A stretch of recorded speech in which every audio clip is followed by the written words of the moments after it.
इसके बाद पर 3 प्रकार की सृष्टि बनाई। एक महत्वपूर्ण सृष्टि कहा जाता है जिसमें सतोगुण युक्त सृष्टि कही।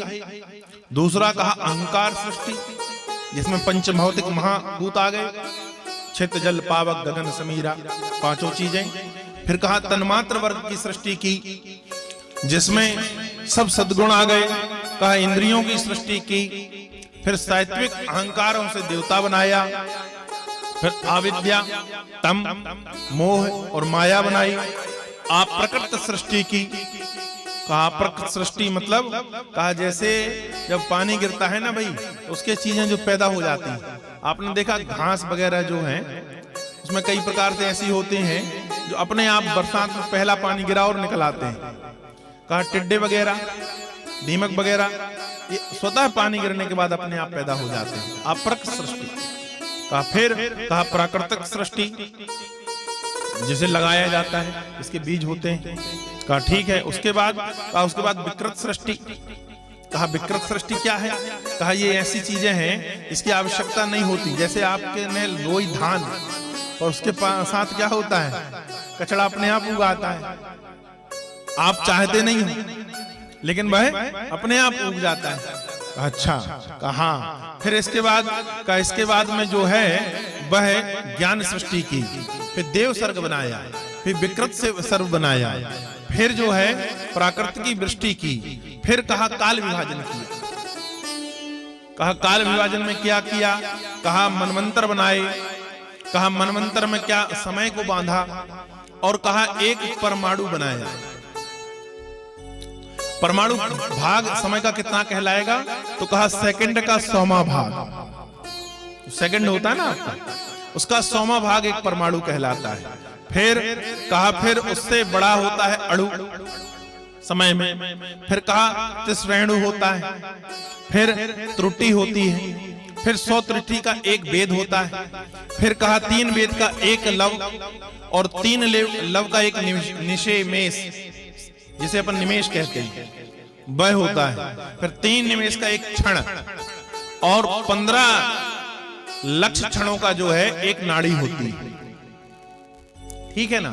अब समझिए कितना सूक्ष्म जो है परमात्मा की सृष्टि। उसके बाद कहा फिर इन लक्ष्यों से 2 दंड बनते हैं। फिर 2 दंड का एक मुहूर्त होता है। अच्छा, कहा मुहूर्त के बाद में 7 दंड का एक पहर कहलाता है। ठीक है ना? 4 पहर का एक दिन और 4 पहर की एक रात होती है महाराज। ये 4 पहर का एक दिन है और 4 पहर की जो रात्रि है ये मनुष्य की है, देवताओं की नहीं है। ये जो है मनुष्य की है। और कहा उसके बाद कहा 15 दिन का एक पक्ष बनाया महाराज। 15 दिन का एक पक्ष बनाया। बात आप तक पहुंच रही है पीछे? हाँ, तो गर्दन को ऐसा हिला दिया कर। ठीक है ना? तो कहा 15 दिन का क्या एक पक्ष बनाया। 2 पक्षों का, कृष्ण पक्ष और शुक्ल पक्ष को मिलाकर एक माह हुआ। ठीक है? 2 अयन बनाए, उत्तरायणी अयन, उत्तरायणी और दक्षिणायनी। जब दक्षिणायनी और उत्तरायणी दोनों होते हैं एक वर्ष हो जाता है। 6 महीना सूर्य उत्तरायणी रहते हैं और 6 महीना दक्षिणायनी रहते हैं। तो कहा 6 मास का एक अयन होता है। 2 अयनों का मतलब उत्तरायणी सूर्य और दक्षिणायनी सूर्य का 1 वर्ष होता है। जब मनुष्य का 1 वर्ष बीतता है तब देवताओं का 1 दिन बीतता है। जब मनुष्य का 1 वर्ष बीतता है, जब देवताओं का जो है 1 दिन व्यतीत होता है। अच्छा, फिर मनुष्य की कलयुग में जो आयु है लगभग 100 वर्षों की दी हुई। अब खाना पीना में गलती करोगे, गड़बड़ सड़बड़ खाओगे तो 60-70 में निपट जाओगे। गाड़ियां 100 के ऊपर चलाओगे तो जल्दी चले जाओगे। नहीं तो परमात्मा ने 100 वर्ष का दी। अब शरीर को साधन करो, बढ़िया प्राणायाम करिए, भोजन सात्विक लीजिए तो 100 वर्ष जरूर जियोगे। ठीक है ना? वो कुछ गड़बड़ सड़बड़ लोगे, भाई हम नाम भी नहीं लेना चाहते व्यासपीठ से, तो फिर तो कोई गारंटी नहीं है। ठीक है? तो 100 वर्ष की आयु प्राप्त है मनुष्य के लिए। ये जो है ना तारा नक्षत्र गणना इड़ाव्रत अनुसार व्रताव्रत आदि बना दिया। फिर इसके बाद में कहा जब 360 वर्ष मनुष्य के व्यतीत होते हैं तब देवताओं का 1 वर्ष होता है। जब मनुष्य के 360 वर्ष व्यतीत होंगे तब देवताओं का 1 जो है वर्ष व्यतीत होगा। फिर मनुष्यों की गणना के लिए जो है वह युग बनाए। तो कहा अभी सबसे पहले अपन कलयुग ही बता देते हैं, कलयुग चल रहा है। तो कहा 4,32,000 वर्ष, 4,32,000 वर्ष की आयु कलयुग को प्राप्त है महाराज। कितना? 4,32,000 वर्ष। और अभी बीता कितना है? कहा 5,000 साल। अभी आयु जो निकली है कलयुग की 5,000 साल निकली है। और आयु कितनी है? 4,32,000 वर्ष है। कहा अच्छा। फिर कहा द्वापर की, कहा 8,64,000 वर्ष। द्वापर की आयु है 8,64,000 वर्ष। कहा ठीक है। कहा त्रेता की, कहा 12,96,000 वर्ष। 12,96,000 वर्ष त्रेता है। कहा सतयुग, कहा 17,28,000 वर्ष। 12,96,000 वर्ष त्रेता और 17,28,000 वर्ष जो है वह सतयुग है। कहा ये जब 4 युग होते हैं तो 1 चौगुड़ी कहलाती है। चारों युग जो है व्यतीत होंगे 1 चौगुड़ी कहलाएगी। और कहने लगे जब 1,000 बार यह युग आते जाते हैं, 1,000 वर्ष जब व्यतीत होते हैं, जब 1,000 वर्ष बाद 4 युग आएंगे जाएंगे, 4 युग आएंगे जाएंगे 1,000 बार, तब ब्रह्मा जी का 1 दिन होता है। ब्रह्मा जी का 1 दिन होता है। ये संपूर्ण सृष्टि जो है ब्रह्मा जी की 1 दिन है। 1 दिन ब्रह्मा जी बनाते हैं और रात में समेट समूट कर रख देते हैं। बोलो सियावर रामचंद्र की जय। तो 1 दिन की सृष्टि है ये। अब इसमें कहा 1 दिन में जो है उतनी ब्रह्मा जी का जितना बड़ा दिन है उतनी बड़ी ही रात है। ठीक है। और ऐसे कि जब ब्रह्मा जी का चौघड़ी जो अपनी है 4 युगों की, जब 1,000 बार आएगी जाएगी तब ब्रह्मा जी का 1 दिन होगा। 1,000 वर्ष आएगी जाएगी तब मान लो रात होगी। इतना बड़ा दिन और रात प्राप्त है ब्रह्मा जी को। और इस हिसाब से ब्रह्मा जी को 100 वर्ष की आयु प्राप्त है। इस हिसाब से 100 वर्ष की आयु प्राप्त है ब्रह्मा जी की। ब्रह्मा जी का 1 दिन व्यतीत होगा तो 1,000 बार 4 युग आकर चले जाएंगे जब ब्रह्मा जी का 1 दिन होगा। और ऐसे में ब्रह्मा जी 100 वर्ष जीते हैं। 100 वर्ष जीते हैं। उसके बाद कहा कि उतनी ही बड़ी रात बनाई। ब्रह्मा जी का 1 दिन और 1 रात मिलके 1 कल्प कहलाता है महाराज। 1 कल्प कहलाता है। ब्रह्मा जी के 24 घंटे और हमारे और आपके 1 कल्प। बात आप तक पहुंच रही है ना? 1 कल्प हो जाता है। फिर कहा महाराज और क्या किया? कहा ब्रह्मा जी के 1 कल्प में 14 मनु आकर चले जाते हैं। 14 बार मनु बदल जाते हैं ब्रह्मा जी के उसमें। कहा अच्छा। कहा उसके बाद इस प्रकार ब्रह्मा जी की जो आयु है वह 100 वर्ष ब्रह्मा जी भोग करते हैं। जब तक ब्रह्मा जी के 100 साल निकलते हैं और ब्रह्मा जी के उसमें जो है 1 कल्प में मतलब 1 दिन में 14 मनु जन्मते हैं और मर जाते हैं। कहा महाराज अब आगे बताइए। कहा ब्रह्मा जी ने अब सृष्टि का विस्तार किया।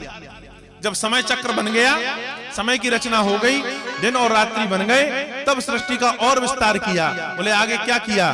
कहा सबसे पहले जो है वह जब ध्यान लगाया तो 4 पुत्र पैदा हुए। कहा कौन? कहा सनक, सनंदन और सनातन और सनंत कुमार। ये 4 पुत्र सबसे पहले पैदा हुए।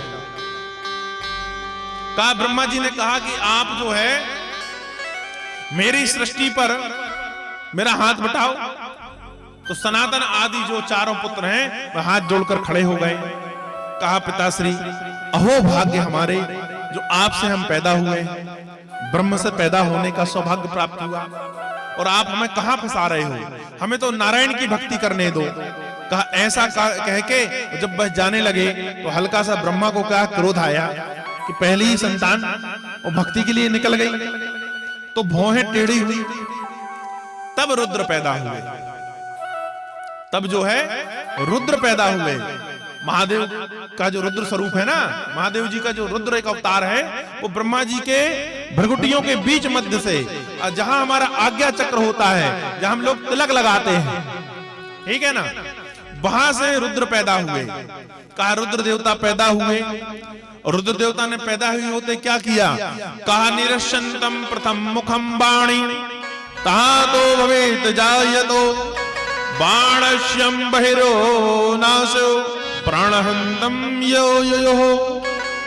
कहा जैसे ही प्रकट हुए तो प्रणाम किया ब्रह्मा जी को, और कहा कि मेरे लिए क्या आज्ञा है? कहा सृष्टि बनाओ। हाँ ठीक है, हम सृष्टि बनाने लगते हैं। तो ब्रह्मा जी ने कहा बना के बताओ क्या बनाते हो? तो रुद्र तैयार हो गए बनाने, शंकर जी का अवतार।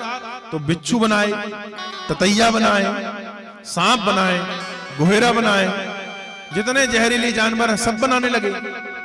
अब सांप बनाए तो भगवान शंकर के हाथ के सांप बने होंगे तो बड़े बड़े होंगे, तो ब्रह्मा जी के देवताओं को खाने लगे महाराज भी। तो जितनी चीजें बनाए वो सब देवताओं को खाने लगी। तो ब्रह्मा जी ने हाथ जोड़ लेके प्रभु रहने दो, तुमने कुल बना लिया, अब तुम रहने दो, नहीं तो मैं जितना बनाऊंगा तुम्हारी सृष्टि हमारी सृष्टि को नष्ट कर देगी। तो शंकर जी रुक गए। फिर ब्रह्मा जी ने क्या किया? तो कहा फिर धृति बनाया, व्रति बनाया, उशान बनाया, उमा बनाई, न्युत बनाई, सर्पी बनाई, इला बनाया, अंबिका बनाया, ऐरावती बनाया, सुधा बनाया, दीक्षा बनाया, यह 11 रुद्राणी बनाई। रुद्र के लिए रुद्राणी जो है ये बनाया। तब कहने लगे ब्रह्मा जी शिव से फ्री हुए। फिर ब्रह्मा जी ने कहा 10 पुत्र पैदा किए।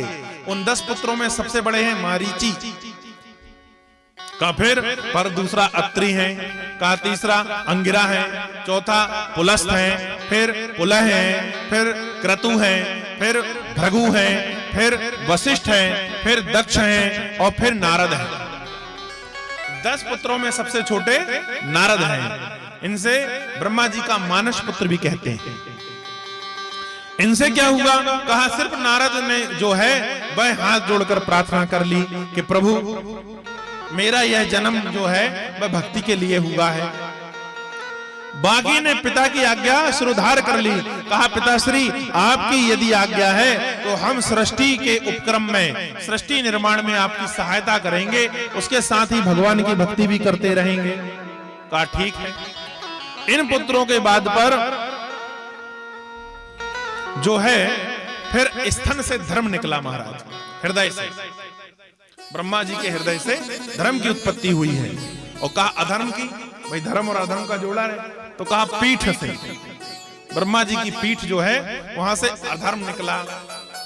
इसलिए जो बड़े गुणी संत जन है ना, वो कहते हैं कि कोई पापी अनाचारी भी हो, अधम व्यक्ति भी हो, तो उसकी निंदा मत करो, उसकी निंदा मत करो, वो अपना कर्तव्य कर रहा है, करते जाए।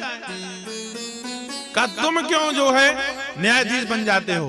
अरे भगवान राम है ना, का राम झरों का बैठकर सबका मुजरा ले, और जैसे जिसकी चाकरी प्रभु वैसा उसको दे।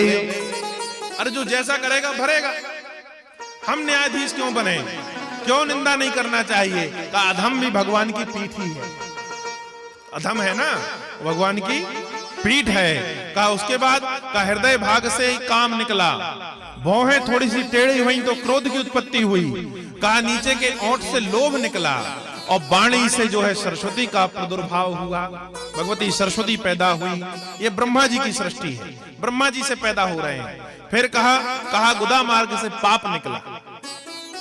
अच्छा, नृत्य ब्रह्मा जी की छाया से जो है कर्दम आदि पैदा हो गए। ब्रह्मा के शरीर के त्यागने से कोहरा पैदा हुआ, अंधकार पैदा हुआ।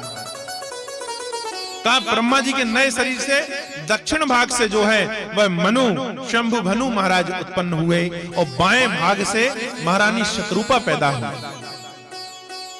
इन दोनों की पैदवारी के बाद पर मनु ने हाथ जोड़कर जो है प्रणाम किया। बाद में मनु के 2 पुत्र हुए, प्रियव्रत और उत्तानपाद, प्रियव्रत और उत्तानपाद, और 3 कन्याएं हुई मनु की महाराज। कहा कौन कौन सी? कहा आकुति, देवहूति और प्रसूति, ये 3 कन्याएं हैं। जो मनु ने क्या किया था, आकृति का विवाह जो है रुचि नामक प्रजापति के साथ कर दिया था। मनु की जो पहली कन्या है आकृति, उसका विवाह रुचि नामक प्रजापति के साथ कर्दम जी का विवाह हुआ। कर्दम उपाख्यान में हम इस बात को आगे श्रवण करेंगे। और प्रसूति को दक्ष प्रजापति को विवाह। दक्ष जो है वो भगवान ब्रह्मा का पुत्र था और मनु ने अपनी जो है छोटी वाली कन्या के साथ उसका विवाह कर दिया था। प्रसूति का आगे कथा बढ़ती है तो क्या हुआ, कहा मरीचि के जो पुत्र हैं कश्यप ना, वह उनका पुत्र जो है मरीचि का पुत्र कश्यप, उसके साथ पर दक्ष प्रजापति ने अपनी कन्याओं का विवाह किया। का दक्ष प्रजापति जो था वह मनु का दामाद बने, छोटे दामाद बने, प्रसूति से उनका विवाह हुआ। और दक्ष प्रजापति के यहाँ जब कन्याएं उत्पन्न हुई तो उन्होंने जो है मरीचि के पुत्र कश्यप को विवाह दिया। कहा कौन कौन कन्याओं को विवाह, कहा दिति को विवाह और आदिति को विवाह। कहा दिति से दैत्य पैदा हुए और आदिति से देव पैदा हुए। तो जितने देवता हैं और जितने भी राक्षस हैं वह सब दक्ष प्रजापति के नाती हैं। दक्ष प्रजापति के नाती हैं, क्योंकि दक्ष प्रजापति ने जो है वह अपनी कन्या को विवाह किया था कश्यप के साथ, और उन्हीं से देवता और राक्षस पैदा हुए। कहा महाराज इस कथा को जैसे ही परीक्षित ने सुना तो कहा महाराज इसमें ये बताइए कि राक्षस और देवता कैसे पैदा हो गए, जबकि दोनों कन्याएं जो हैं वह दक्ष प्रजापति की हैं। और कहा जिससे पैदा हो रहे हैं वह साक्षात ब्रह्मा का जो है नाती है, ब्रह्मा का पुत्र मरीच, और मरीचि का पुत्र कहने लगे कश्यप, तो नाती है कहने लगे। उसके यहां राक्षस कैसे पैदा हो गए? कहा सुनो, प्रकृति के कुछ नियम होते हैं, उनके साथ छेड़छाड़ नहीं करना चाहिए। प्रातः काल और संध्या काल जो है वह हम और आपके लिए सिर्फ भगवान की भक्ति के लिए बने। मैथुनी क्रिया में जो है रात्रि का महत्व बताया गया है। संसारिक निर्वाहन करने के लिए, जीवन के लिए रात्रि है। दिन पर अपना कार्य करें, सुबह शाम भगवान की भक्ति करते हुए जीवन यापन करना चाहिए। पर कहा यहां पर एक साथ दो घटनाएं हुई। बोले क्या? कहा सुनो, नारायण के यहां पर एक आदेश है क्षीर सागर पर। कहा कोई भी आए, यदि वह लंगोट लगाए हुए है, जनेऊ डाला है, तिलक लगाए है, शिखा है और हमसे मिलना चाहे तो उसे आ जाने देना। ये नारायण का स्पष्ट आदेश है अपने दूतों को। कहा जहां नारायण लेटते हैं ना, वहां से समुद्र के इस भाग तक 7 पुर है, 7 दरवाजे हैं। उन 7 दरवाजों को पार करके जब अंदर जाओगे तब क्षीर सागर में भगवान के दर्शन होंगे। और वही नारायण जो है शेषनाग पर लेटे रहते हैं। मां लक्ष्मी उनके पैरों की सेवा करती रहती है, चरणों को दबाती रहती है। तो एक दिन की बात है, कहा उनके दर्शन करने के लिए शनकादिक ऋषि पहुंचे। अब यह बात सूत जी 88,000 ऋषियों से कहते हैं, और यहां पर जो है सुखाचार्य भगवान सुखदेव जी महाराज परीक्षित से कहते हैं कि शनकादिक पहुंचे। कई दिनों से सेवा करते करते कभी कभी जो है सेवक को भी अहम हो जाता है कि मैं अपने स्वामी का बड़ा प्रिय हूं। और कहा सामान्य स्वामी का सेवक होने के बाद, अरे भैया जो विधायकों के आजू भी बाजू चलते हैं ना, वो अपने आप को विधायकों से कम नहीं मानते। जो मंत्री संतरियों के साथ रहते हैं वो खुद ही को मंत्री समझने लगते हैं। तो संसारिक मंत्री संतरियों के साथ रहने में व्यक्ति को इतना अहम और अभिमान आ जाता है, जब इस जग के पालनहार जो है, जो जग को तार रहा है, उसके साथ कोई चलेगा या उसका सेवक बन के रहेगा तो स्वतः ही अहम आ जाएगा। तो कहा जय विजय को अहम आ गया।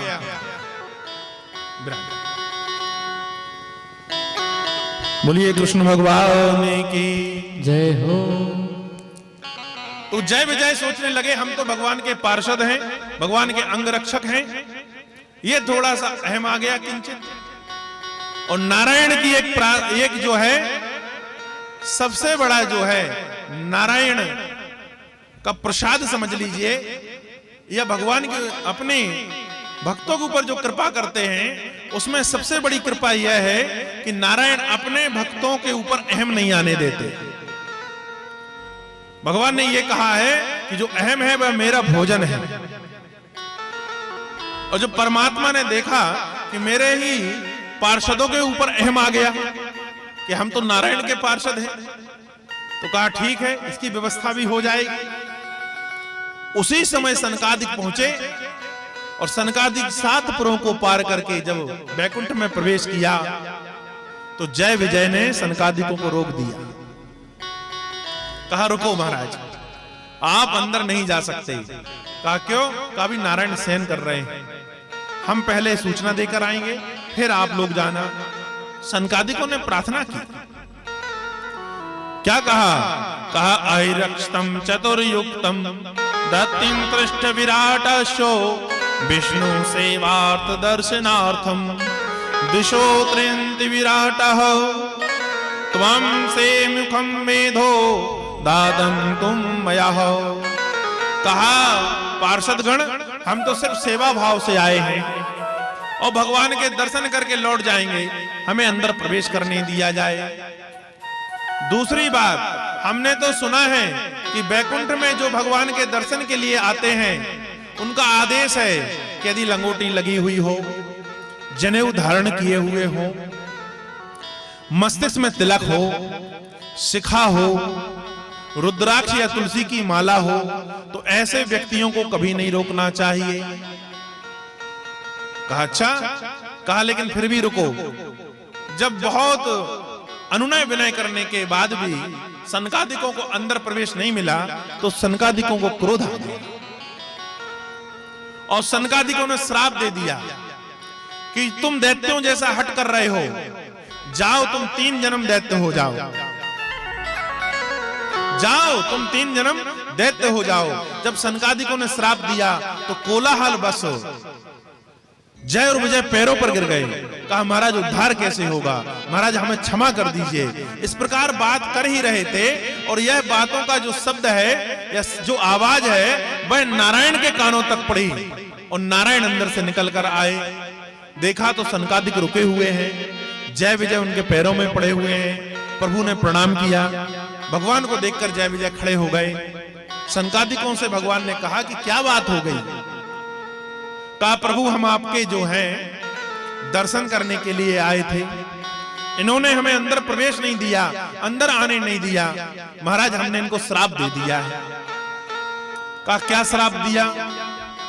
कहा श्राप यह दे दिया कि ये 3 जन्म जो हैं वह राक्षस होंगे। भगवान ने हाथ जोड़ लिए सनकादिकों के और कहा प्रभु आपने अच्छी कृपा की, मैं भी यही चाहता हूं कि आपने श्राप इन्हें दिया है लेकिन उसका कुछ भाग मैं भी भोगूंगा। कहा क्यों प्रभु आप क्यों भोगेंगे? कहा एक नियम है। कहा कैसा? कहा यदि संतान में संस्कार ना हो तो उसका दोषी माता पिता को जानना चाहिए कि उन्होंने उनको संस्कार बचपन पर नहीं दिए, इसलिए संतान संस्कारवान नहीं बनी। यदि बच्चा बार बार फेल हो रहा है तो उसका दोषी मास्टर को जानना चाहिए, जो शिक्षक है वह उसे सही तरीके से पढ़ा नहीं पा रहा है। अच्छा। कहा यदि सेवक बार बार गलती कर रहा है तो गलती करने पर सेवक के पीछे जो है वह दोषी जो है स्वामी को जानना चाहिए कि उसके रहते हुए सेवक गलती कैसे कर रहा है। तो कहा मेरे सेवकों द्वारा गलती की गई है तो इसका दोषी कहीं ना कहीं प्रभु मैं भी हूं। यह 3 जन्म लेकर आएंगे राक्षस योनि पर, तो मैं इनके उद्धार के लिए पृथ्वी पर 4 जन्म लेकर आऊंगा। कहा 4 जन्म लेके आऊंगा। तो वही जय विजय पहले जन्म पर हिरण्याकश्यपु हिरण्याक्ष बने, भगवान ने उद्धार करने के लिए 2 जन्म धारण किए, बाराह, नरसिंह, ठीक है। फिर वही हिरण्याकश्यपु और हिरण्याक्ष के बाद पर जय विजय, रावण और कुंभकर्ण बने। भगवान राम जन्म लेकर आए कि नहीं? तो भगवान के क्या हो गए? 3 जन्म हो गए। और हिरण्याक्ष हिरण्याकश्यपु के रूप में जो जय विजय हैं, उनके 2 जन्म हुए। और फिर उनका तीसरा जन्म कौन सा होता है? तो कहा वक्रदंत शिशुपाल। वक्रदंत और शिशुपाल के रूप में हिरण्याक्ष हिरण्याकश्यपु के रूप में जो जन्म लिया, रावण और कुंभकर्ण के रूप में जो जन्म लिया, वही जो है जय विजय आए। तो भगवान कन्हैया बनकर आए। तो कन्हैया 1, राम 2, नरसिंह 3 और विष्णु वाराह 4। भगवान ने 4 जन्म लिए। शनकादिकों को यह जो है वरदान दिए हुए। अब यहां पर जो है वह परीक्षित से शुकाचार्य बता रहे हैं। शौनक आदि 88,000 ऋषि जो हैं सूत जी से पूछ रहे हैं। तो शौनकों ने प्रश्न किया, महाराज इस बात को थोड़ा विस्तार पूर्वक बतलाइए, इस बात को थोड़ा विस्तार पूर्वक बतलाइए।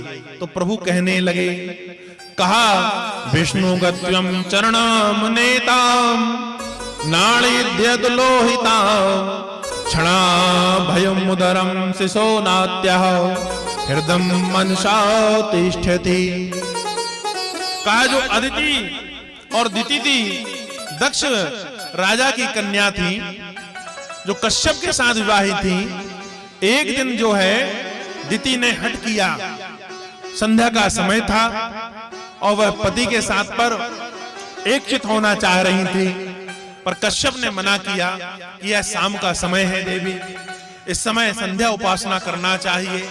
और दूसरी समय बात कि संध्या के समय भगवान शिव अपने गणों के साथ पर भ्रमण के लिए निकलते हैं, और इस समय यदि गर्भ धारण होता है तो वह संतान ठीक नहीं मानी जाती, वह राक्षसी पैदा होगी। तो यह गर्भ धारण का ठीक समय नहीं है। लेकिन कहा दिति ने हट कर लिया।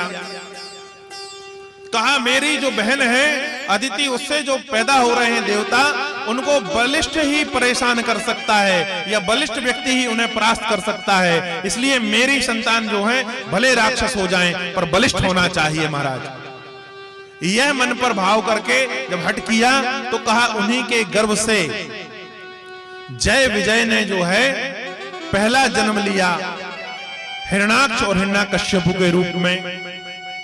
अब इनकी जो बनावट थी वह राक्षस जैसी थी, और इन्होंने घोर तप किया। जब घोर तप किया तो हिरण्याकश्यपु और हिरण्याक्ष जो है तप करने लगे, तो ब्रह्मा जी प्रकट हो गए। तो हिरण्याक्ष को वरदान दिया कि मांग, क्या मांगना चाहता है? तो हिरण्याक्ष ने कहा कि महाराज मैं जल के अंदर भी जीवित रह जाऊं, मैं जल के अंदर भी जीवित रह जाऊं। कहा अच्छा? कहा हाँ, मुझे पावक ना जला सके, मुझे हवा सुखा ना सके। कहा और कहा मैं पृथ्वी के भार के बराबर वस्तुओं को सामान्य रूप से उठा लूं। ब्रह्मा ने एवं वस्तु कह दिया। हिरण्याक्ष की तपस्या पूरी हुई। अब हिरण्याक्ष ने कहा कि ब्रह्मा के दिव्य वरदान पर कितनी शक्ति है, आजमाना चाहिए। तो सबसे पहले महाराज पृथ्वी को लेकर ही चल दिया। अब पृथ्वी को लेकर चल गया और समुद्र के अंदर ले जाकर पृथ्वी को जो है सिराना बनाकर, तकिया बनाकर लेट गया। कहा ब्रह्मा ने वरदान दिया है कि मैं जल के अंदर नहीं मरूंगा। तो समुद्र के अंदर लेट गया महाराज। अब इसमें एक प्रश्न उठता है, हमारे और आपके मन पर भी एक प्रश्न आएगा कि जो ये पृथ्वी है इसमें ही समुद्र है कि नहीं? पृथ्वी पर ही समुद्र है। और कहा पृथ्वी के अंदर 72% पानी है, 28% भूभाग है। तो जो हम जिन समुद्रों को देखते हैं ये तो पृथ्वी के अंदर है, तो जो पृथ्वी को ले गया होगा तो कहां ले गया होगा? ये कल्पना बार बार हम और आपके मन पर भी आती है। लेकिन भैया एक खोज हुई है और नासा ने खोज करके बताई है कि उनके द्वारा कोई उपग्रह छोड़ा गया था पूर्व काल पर। वह दिशा भ्रम के कारण जाना था सूर्य की तरफ, वह चला गया पश्चिम की तरफ। और 30 साल बाद उससे जब संपर्क हुआ तो उसने जो फोटो भेजी है, उसने कितने बड़े विशाल समुद्र की फोटो भेजी है, जिसे नासा ने महासमुद्र की जो है नाम दिया है कि उसमें 30 करोड़ पृथ्वियां एक साथ डुबोई जा सकती हैं। ऐसा अंतरिक्ष में विशाल समुद्र है। और जब इतना बड़ा विशाल राक्षस पृथ्वी को उठाने आएगा तो पृथ्वी को पृथ्वी के अंदर थोड़ी ना डुबोएगा, वह तो बाहर ही ले जाके कहीं डुबोएगा। तो अंतरिक्ष में जो महासमुद्र है उसके अंदर पृथ्वी को निहित करके रखा हुआ है हिरण्याक्ष ने, और उसका सिराना लगाकर लेट गया महाराज। अब यहां पर मनु जो है वह खड़े हुए हैं ब्रह्मा के सामने, और ब्रह्मा जो है वह मनु से कहते हैं कि आप अपनी सृष्टि को बढ़ाइए। तो मनु ने कहा महाराज मैं अपनी सृष्टि को तो बढ़ा दूं, लेकिन काहे में बढ़ाऊं, पृथ्वी तो है ही नहीं। तब तो देवताओं के साथ ब्रह्मा जी बड़े आश्चर्य में पड़ गए। कहा पृथ्वी कौन उठा कर ले गया? और ब्रह्मा ने ध्यान धर के देखा तो क्या देखता है कि कश्यप के पुत्र जो है हिरण्याक्ष, वह पृथ्वी को ले जाकर महासमुद्र में रखे हुए है और उसका सिराना बनाकर लेटा हुआ है। ब्रह्मा अपने देवताओं के साथ खड़े होकर विचार ही कर रहे थे कि जब तक एक छींक आई और नाक के अग्रभाग से भगवान विष्णु ने बाराह का अवतार धारण कर लिया। बोलिए बाराह भगवान की जय हो। और बाराह रूप धारण करके भगवान विष्णु ने क्या किया? तो कहा कि ब्रह्मा जी ने जैसे उस स्वरूप को देखा तो स्तुति करने लगे। तो स्तुति में कहा, क्या कहा? का योगम योग लक्षणम व्यतम बाराहि मनम एवं एवं विदितम प्रसन्नम यदि।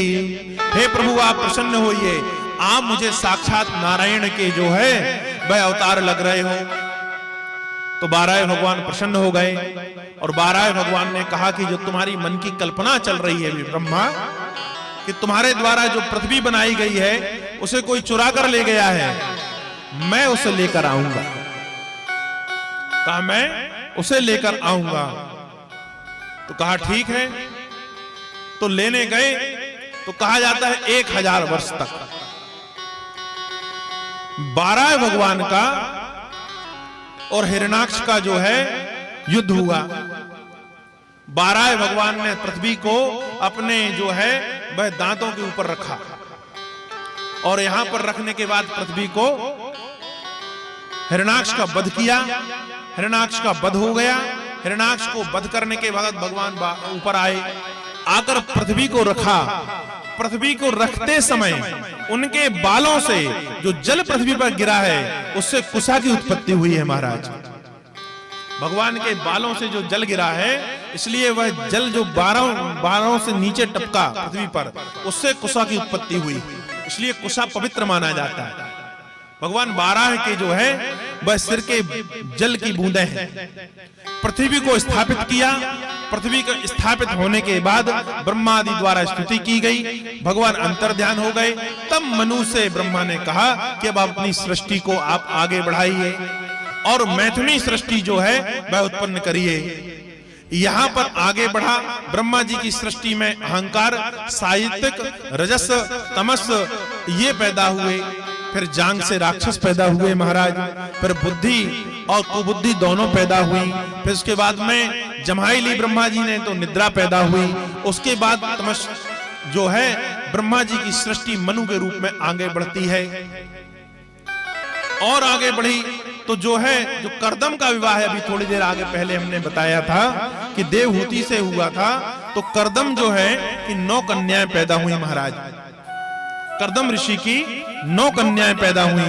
उन 9 कन्याओं में सबसे बड़ी हुई कला, फिर हुई अनुसुईया, फिर श्रद्धा हुई, फिर अभिभूर हुई, फिर गति हुई, फिर क्रिया हुई, उसके बाद ख्याति हुई फिर अरुंधति हुई, और 9वीं जो है वह शांति के रूप में प्राप्त हुई। अब इन्हीं 9 कन्याओं का रूप कर्दम ने जो है विवाह, कला का विवाह मारीची के साथ कर दिया, अनुसुईया का विवाह अत्रि के साथ कर दिया, और श्रद्धा का विवाह अंगिरा के साथ कर दिया। ब्रह्मा के जो पुत्र थे उनके साथ अपनी पुत्रियों का विवाह कर रहे हैं। अभिभूर का विवाह जो है वह पुलस्त के साथ कर दिया, पुलह के गति के साथ विवाह दिया, क्रतु को साध्वी के साथ विवाह दिया, और भृगु को ख्याति दे दी महाराज। वशिष्ठ का विवाह अरुंधति के साथ कर दिया, अथर्वा का विवाह शांति के साथ कर दिया, और ऐसा विवाह करने के बाद कर्दम ऋषि जो है वह तपस्या करने लगे। तपस्या क्यों करने लगे?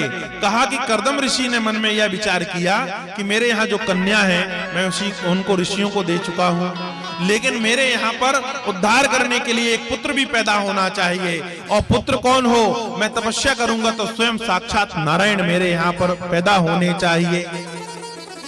तो यह मन पर विवाह जो है, मन पर विचार करके कर्दम जो है तपस्या के लिए चल देते हैं। अब कर्दम जो है वह विवाह जाके तपस्या करते हैं, कन्याओं का विवाह से फ्री हो गए हैं, साथ में देवहूति हैं। 1000 वर्ष तक कर्दम ने तपस्या किया। 1000 वर्ष के बाद जब कर्दम ने आंखें खोली तो ऐसा मानो प्रतीत हुआ जैसे साक्षात नारायण खड़े हों, और चेतना जागृत हुई, और अंतर ध्यान मन पर नारायण ने कहा कि कर्दम तुम घर जाओ, तुम्हारे यहां पर जो संतान में पुत्र पैदा होगा वह मेरी ही इच्छा से मैं अंशा अंश अवतार लेकर तुम्हारे यहां पर आऊंगा, और मैं तुम्हारे यहां पुत्र रूप में आऊंगा। यह जब अभिभूति हुई, यह जब प्रेरणा मिली, तो वह लौटकर घर आई। तो घर आकर देखते हैं कि जो उनकी पत्नी थी देवहूति, वह उसका शरीर सूख गया है महाराज। वह भी तपस्या में लीन थी जब से कर्दम गए हैं। कर्दम ने अपने कमंडल का जल उसके ऊपर छिटका, तो जैसे ही छिटका वह युवती हो गई महाराज, और उनके साथ पे 100 वर्षों तक विहार किया। 100 वर्षों के बाद पर एक पुत्र पैदा हुआ जिसका नाम कपिल रखा गया महाराज। बोलिए कपिल भगवान की जय हो। और कपिल साक्षात जो है वह नारायण का ही अवतार है, जो नारायण जो है वह कपिल के रूप में प्राप्त हुए।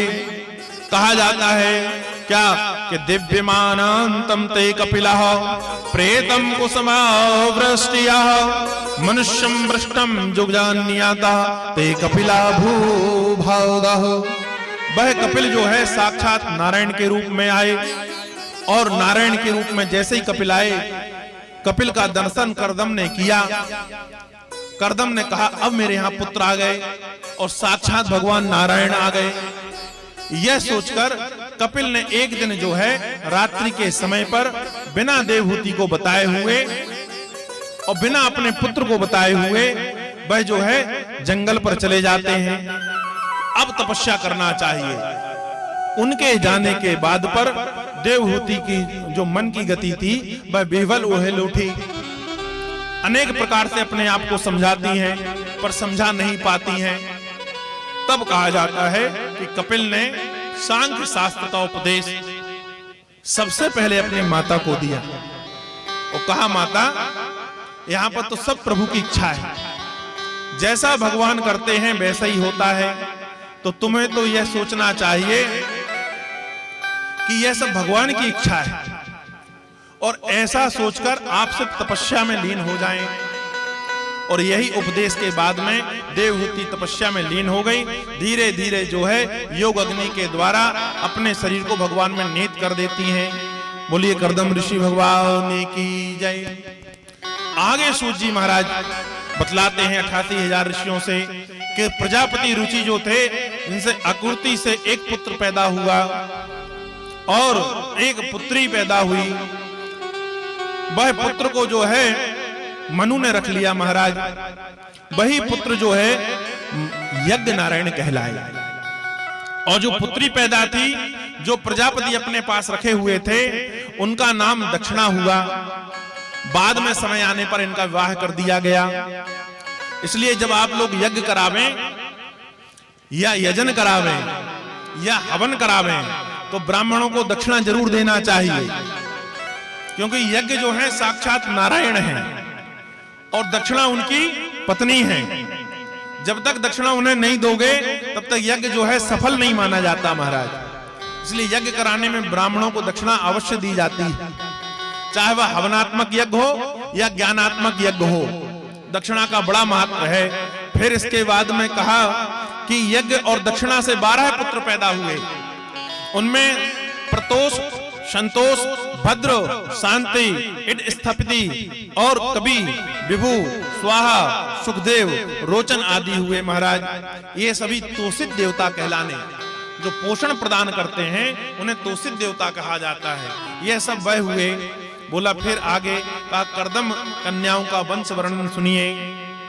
मारीची कला से कश्यप और पूर्णिमा नामक 2 पुत्र पैदा हुए थे। पूर्णिमा के विरज और विवाह हो गए और कन्या से देव कन्याएं उत्पन्न हुई। अत्रि और अनसुईया से 3 पुत्र पैदा हुए महाराज। ये तीनों पुत्र जो हैं अत्रि और अनसुईया के, ये भगवान नारायण, भगवान ब्रह्मा और महादेव के अंशावतार हैं। कथा आपने सबने सुनी है कि एक बार सरस्वती जो है लक्ष्मी और भगवती गौरी पार्वती तीनों बैठकर कुछ बातचीत कर रही थी। उसी बीच पर नारद जी पहुंच गए। नारद जी ने प्रणाम किया। प्रणाम करने के बाद वह जो है बड़े अच्छे सुंदर भाव से किसी की प्रशंसा करने लगे। कहा स्त्रियों में शिरोमणि जो हैं वह बड़ी भक्तन हैं, अपने पति का बड़ा ख्याल रखती हैं, अनेक प्रकार से सेवा करती हैं, भगवान की भक्ति में लीन हो रहती हैं। तो लक्ष्मी ने पूछा कि ये किसके बारे में बतला रहे हो, क्या बड़बड़ा रहे हो? तो कहा पृथ्वी पर जो एक अनसुईया नाम की सती है ना, उसके बारे में बतला रहा हूं। कहा अच्छा, वह हमसे भी श्रेष्ठ है। कहा बिल्कुल, ना मानो तो जाके परीक्षा ले लो। तो कहा ठीक है। तो परीक्षा लेने किसको भेजें? तो तीनों ने अपने अपने पतियों से कहा कि जाओ अनसुईया की परीक्षा लेके आओ। और तीनों देवता अनसुईया की परीक्षा लेने गए। आज हमें जो है ध्रुव चरित्र तक पहुंचना है, इसलिए आप जो है कथा को शॉर्टकट में सुन लीजिए, संक्षेप में सुन लीजिए। कहा तीनों देवता पहुंचे और जब गए तो अनसुईया आश्रम पर अकेली थी। अत्रि वन पर गए थे फल वगैरह लेने के लिए। अनसुईया ने अतिथि स्वागत किया महाराज। तीनों देवताओं को बिठाला। कहा महाराज क्या लेंगे? कहा मां भूख लगी है, भोजन चाहिए था। तो कहा अवश्य, अभी मैं भोजन तैयार कर देती हूँ। कहा महाराज हम ऐसा भोजन नहीं लेते, मां हम ऐसा भोजन नहीं करते। कहा हमारी प्रतिज्ञा है कि जो स्त्री बिना कपड़े के होकर भोजन बनाए और बिना वस्त्र के हमें परोसेगी, वही भोजन हम ग्रहण करेंगे। अनसुईया जो है मैं समझ गई कि ये तीनों देवता जो है मेरे सतीत्व की परीक्षा लेने आए हैं। कहा महाराज आपने अतिथित्व स्वीकार किया है, आप मेरे घर पर आए हो, मैं बिना भोजन के आपको जाने नहीं दूंगी, तनिक ठहरो। मां अनसुईया जो है वो बड़ी सतीत्व थी। उन्होंने सतीत्व बल के कारण अपने पति के चरणों का ध्यान लगाया और जो चरणों का धोया हुआ जल था ना, उसे हाथ पर लिया और तीनों देवताओं के ऊपर छिटक दिया महाराज।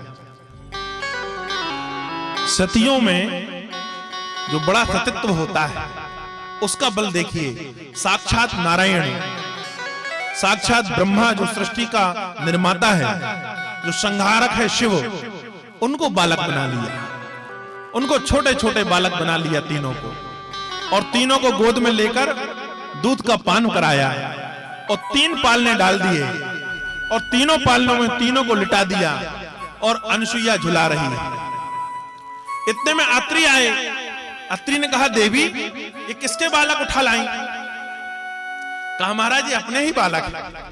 कहा कैसे? जब मैं गया था जब तो तुम बढ़िया थी, कोई बात ही नहीं थी, ना गर्भिणी थी ना गर्भ से थी, तो ये 3 बालक कैसे हो गए? मुझे तो गए हुए क्षणिक देर हुई है, फल लेकर वर जंगल से आया हूं, इतने में 3 बालक खेल रहे हैं। कहा तनिक ठहरो, सब बात बताती हूं। कहा ये साक्षात सृष्टि का रचेता है, ये सृष्टि का पालकहार है और यह सृष्टि का संहारक है। ये तीनों मुझे आजमाने के लिए आए थे, परीक्षा लेने के लिए आए थे। आपके चरणों की कृपा से मैंने इन्हें बालक बना लिया है। अभी अपने बालक हैं, अपने ही रहेंगे। अब बालक जो हैं बाल लीला करते हैं, अत्रि और अनसुईया के यहां पर रहते हैं। नारद जी ने यह खबर जाकर जो है तीनों देवियों को बताई। वहां गए ब्रह्माणी के पास, लक्ष्मी के पास और गौरा के पास कि सुनो, बड़ा सतीत्व आजमाने के लिए आपके मन पर उत्कंठा जागी हुई थी। आपने कहा था कि हम परीक्षा लेंगे, गए हैं तुम्हारे पति परीक्षा लेने। तीनों के 3 जो है बालक बनकर पालना में झूल रहे हैं, जाओ ले आओ अपने पतियों को।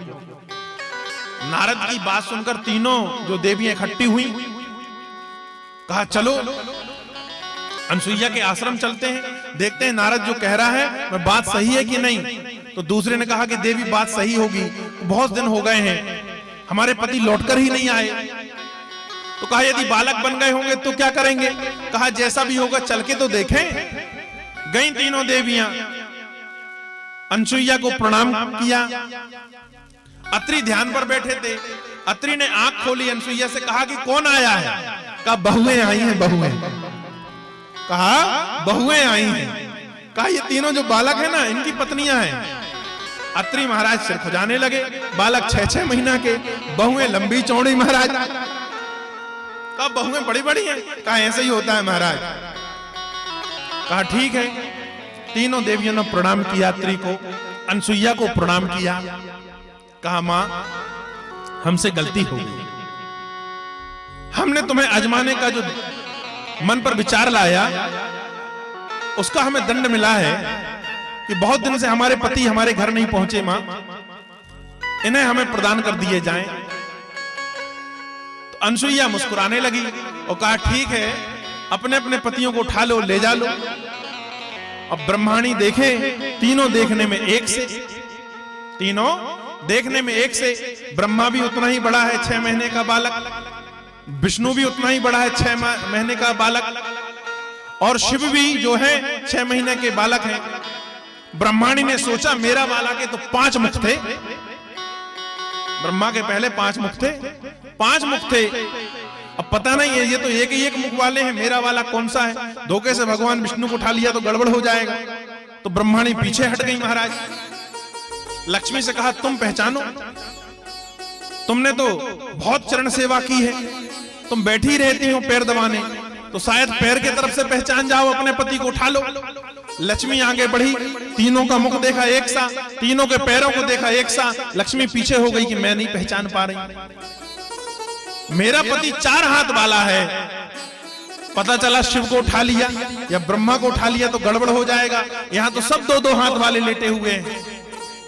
तो गौरा से कहा, पार्वती से कहा कि तुम देखो सखी, कहीं तुम पहचान जाओ। उन्होंने कहा कि हमारा तो काला कलूटा है, हम तो पहचान ही जाएंगे। बढ़ी, लेकिन वहां क्या देखते हैं कि वहां तो सब सुंदर हैं, सब तीनों गोरे हैं। अब जब नहीं पहचान पाई तीनों देवियां, तो लौटकर जो है अनसुईया के चरणों पर सिर रख दिया। कहा मां दया करो, हमारे पति जैसे आए थे वैसे की वैसे ही। तो सरस्वती ने कहा कि हमारा वाला 5 मुख वाला है। गौरव ने कहा हमारा वाला जो है त्रिनेत्र वाला है।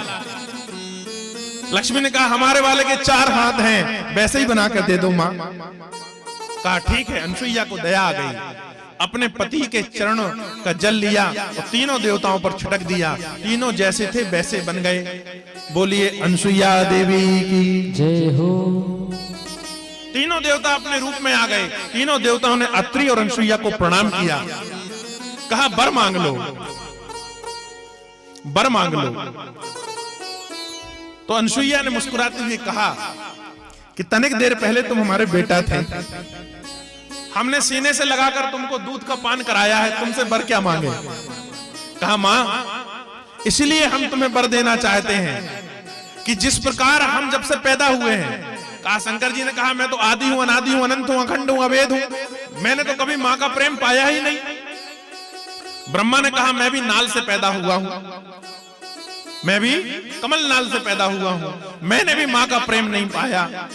आज हमें ऐसा लगा जो 6 महीने के बालक आपने बनाकर सीने से लगाकर हमें दुग्ध पान कराया है, तो ऐसा लगा कि मां का प्रेम जो होता है वह परमात्मा के प्रेम जैसा ही होता है। विष्णु ने कहा मुझे भी आपका प्रेम जो है मातृत्व प्राप्त होना चाहिए, हम तीनों चाहते हैं कि आप कोई भी वरदान मांग लें। तो कहा जब इतना अच्छा लगा तो तीनों मेरे बेटे बनकर आ जाओ, तीनों जो है मेरे बेटे बनकर आ जाओ। और वही भगवान ने वरदान दिया। इसलिए जो है 3 रूपों में तीनों देवता जो है अत्रि और अनसुईया के यहाँ पर जो है पुत्र रूप में प्राप्त होते हैं। कहा क्या हुआ? कहा शंकर जी का जो अंश अवतार है वो दुर्वासा है। शंकर जी जो अवतार लेकर गए अत्रि के यहाँ पुत्र रूप में, तो दुर्वासा रूप में गए। कहा अच्छा? कहा हाँ। और चंद्रमा जो है ना वह जो है ब्रह्मा का अंश अवतार है, और महाराज दत्तात्रेय भगवान विष्णु का अंश अवतार। ये तीनों अवतार जो हैं वहां पर हुए, तीनों देवताओं के अवतार हुए। अंशी, अत्रि और अनसुईया के ये 3 पुत्र हुए हैं, दत्तात्रेय, चंद्रमा और दुर्वासा, और तीनों भगवान के अंश अवतार हैं ये। ठीक है ना? बाद में कथा आती है कि चंद्रमा को समुद्र को गोद में दे दिया था अत्रि ने, वही समुद्र मंथन में निकलेगा बाद में। मुझे आगे कहा कि जो है वो 2 पुत्र जो हैं वह पैदा हुए अंगिरा और श्रद्धा के, और 4 कन्याएं पैदा हुई। कहा उत्थय और देवगुरु बृहस्पति अंगिरा के पुत्र हैं। ये जो हैं देवगुरु बृहस्पति और उत्थय जो हैं अंगिरा के पुत्र हैं। कहा पुलस्त जी हैं, उनकी पत्नी अभिभूर थी, उससे भी 2 पुत्र पैदा हुए। कहा एक हुए अगस्त और दूसरे हुए विश्रवा, रावण के पिता। ठीक है ना? ये 2 पुत्र पैदा हुए। विश्रवा की भी 2 पत्नियां थी, एक का नाम था इडविडा जिससे कुबेर पैदा हुआ है, और एक जगह नाम आता है केसनी, और एक जगह नाम आता है केसनी। उससे जो है रावण, कुंभकर्ण और विभीषण पैदा हुए। ये विश्रवा की 2 पत्नियां थी।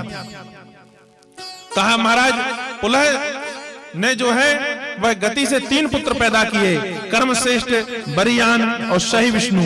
क्रतु ने भी जो है वह ब्रह्म तेज से भरे हुए 60,000 पुत्र पैदा किए। ये जो क्रतु के 60,000 पुत्र हैं ये बाल खिल्ला कहलाने महाराज।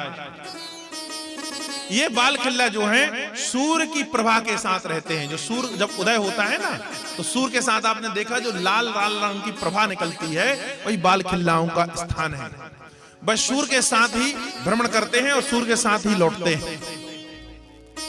ये क्रतु के पुत्र हैं। वशिष्ठ की पत्नी अरुंधति ऊर्जा से चित्रकेतु, सुरोचि, ब्रजा, मित्र, उलवड़ा और घ्राण ये पुत्र पैदा हुए। और एक पुत्री और थी, एक पत्नी और थी शक्ति नाम की, उससे भी जो है 2 पुत्र पैदा हुए महाराज। अथर्वा और चित्र के एक पुत्र पैदा हुए महाराज दधीच। और दधी जी के बारे में सब जानते हैं कि जब वृत्रासुर का वध करना था तो दधी जी की जो हड्डियां हैं वह देवताओं ने मांगे। कल के स्कंद में उनकी कथा आएगी। और भृगु और ख्याति से धाता और विधाता नाम के पुत्र पैदा हुए, और यति और नियति नाम की कन्याएं पैदा हुई।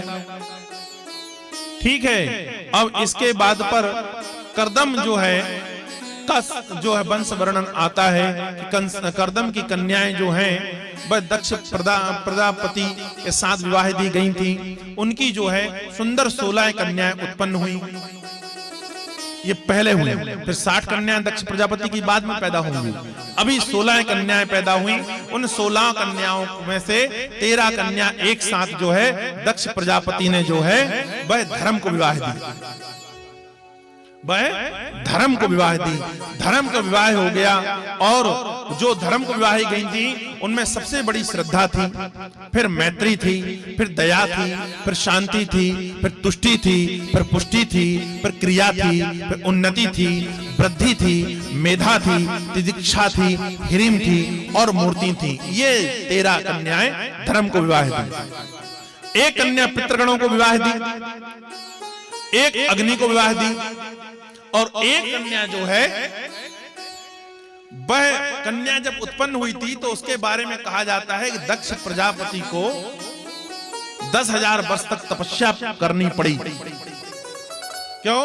क्योंकि यह जो 16 में से जो कन्या लास्ट वाली है ना, ये साक्षात जगदम्बा है, साक्षात जगदम्बा है। और आदि शक्ति जगदम्बा को अपने यहां पर पुत्री रूप में चाह रहा था राजा दक्ष। तो दक्ष ने 10,000 वर्ष तपस्या की है। 10,000 वर्ष तपस्या करने के बाद में कहा जाता है कि नयंतिम देवी स्थितो देवा समासिता सुमंगला मंगलम देवी ब्रह्मा सर्वे उत्थिताम। ब्रह्मा जी के कहने पर भगवती आदि शक्ति जगदम्बा ने दक्ष के यहाँ पर पुत्री रूप में जाने को स्वीकार किया, और दक्ष के यहाँ पर पुत्री रूप में गई, जिनका नाम पड़ा सती, जिनका नाम पड़ा सती, जिनका विवाह महादेव जी के साथ कर दिया गया, जिनका विवाह महादेव जी के साथ में कर दिया गया। का धर्म की पत्नियों से श्रद्धा से शुभ पैदा हुए, दया से सुखान पैदा हुए, और दृष्टि से मोद पैदा हुए। इस प्रकार जो है अब अग्नि से पैदा हुए। इस प्रकार पावक, पावमान, शुचि और सुए ये अग्नि के पुत्र हुए महाराज कहा।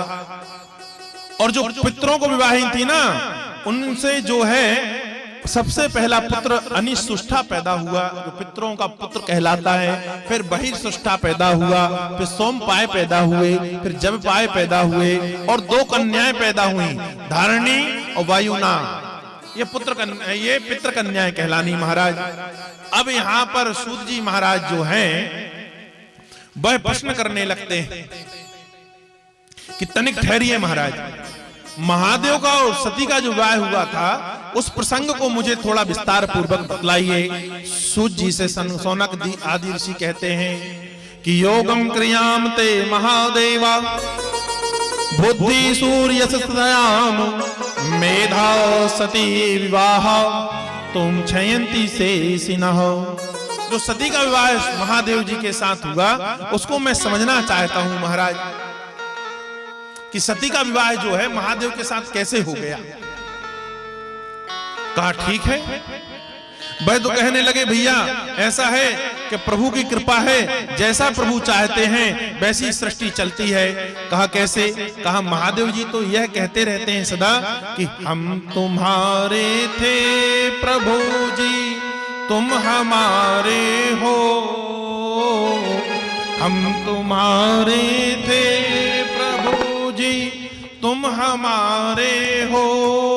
यह कहते हुए कहने लगे, आगे बढ़ते रहते हैं। महादेव जी तो ध्यान लगाए रहते हैं, जैसा कहा विष्णु चाहते हैं वैसे महादेव जी करते रहते हैं। महादेव जी बैठे हुए हैं ध्यान मग्न। नारायण की कृपा हुई कि तुम जाके दक्ष प्रजापति के यहाँ पर विवाह कर लो।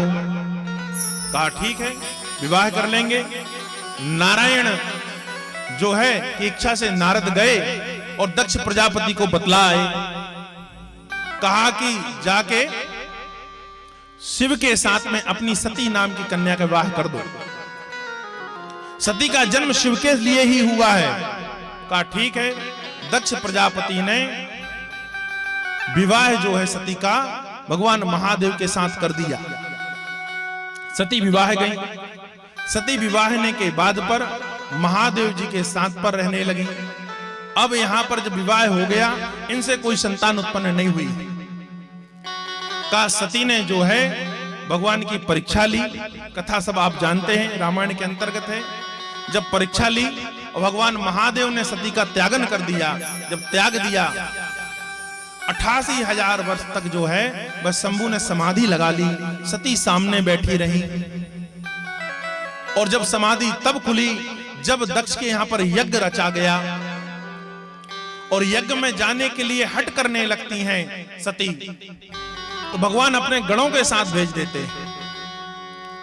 सती दक्ष के यहां पर गई। दक्ष का दुराभाव था।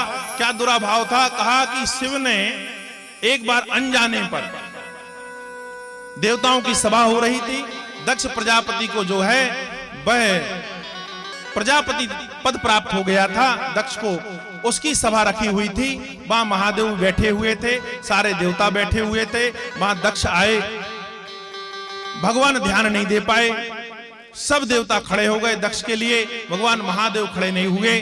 दक्ष ने सोचा मन पर कि एक तो ये मेरा जमाता है, मेरा दमाद है, दमाद पुत्र जैसा होता है, दूसरा मुझे अभी अभी जो है प्रजापति का पद प्राप्त हुआ है, मैं प्रजापति हूं, इस प्रजापति होने के कारण भी मैं शिव से श्रेष्ठ हूं। और कहा दूसरा, मैं इसका ससुर हूं, उस पद से भी श्रेष्ठ हूं। इसने खड़े होकर मुझे प्रणाम नहीं किया। तो अशब्दों का उच्चारण दक्ष करने लगा, लेकिन महादेव जी कुछ नहीं बोले। दक्ष ने बहुत अपमान महादेव जी का किया, पर वहां पर महादेव जी कुछ नहीं बोले। जब दक्ष गाली गलौच देने लगा, तब नंदी ने श्राप दे दिया। तब नंदी ने श्राप दिया कि जिस प्रकार तुम मुंह चला रहे हो ना, ऐसा मैं जो शब्द है वह बकरा करता है, तो एक दिन तुम्हारा सिर जो है वो बकरे का होगा।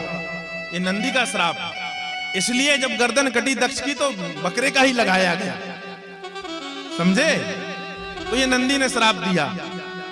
और जो शांत बैठकर सिर्फ दोनों दक्ष प्रजापति की गालियों को सुन रहे थे, तो नंदी ने कहा कि यहां पर सभा में जो ऋषिगण बैठे हुए हैं, जो भृगु आदि श्रेष्ठ ऋषि थे, कहा तुम्हें बोलना चाहिए था, तुमने कुछ नहीं बोला, तो सिर्फ तुम्हें भी श्राप देता हूं कि तुम सिर्फ जो है पांडित्य कर्म में लगे रहोगे, कर्म कांड में लगे रहोगे, तुम्हें यथार्थ भक्ति प्राप्त नहीं होगी। यही कारण है, महाराज क्षमा चाहेंगे, लेकिन जो अधिक पांडित्य कर्म करता है उसे अहम हो जाता है कि मुझे इतने मंत्र आते हैं, मुझे इतनी संहिताएं आती हैं।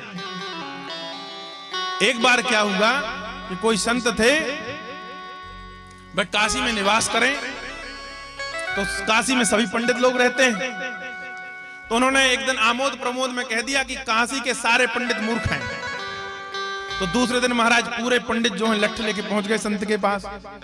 किसी ने कहा कि हम 2 विषय से आचार हैं, किसी ने कहा हम 4 विषय से आचार हैं, किसी ने कहा हमें मुखागर जो है शास्त्र रटे हुए हैं, तुमने मूर्ख कह दिया।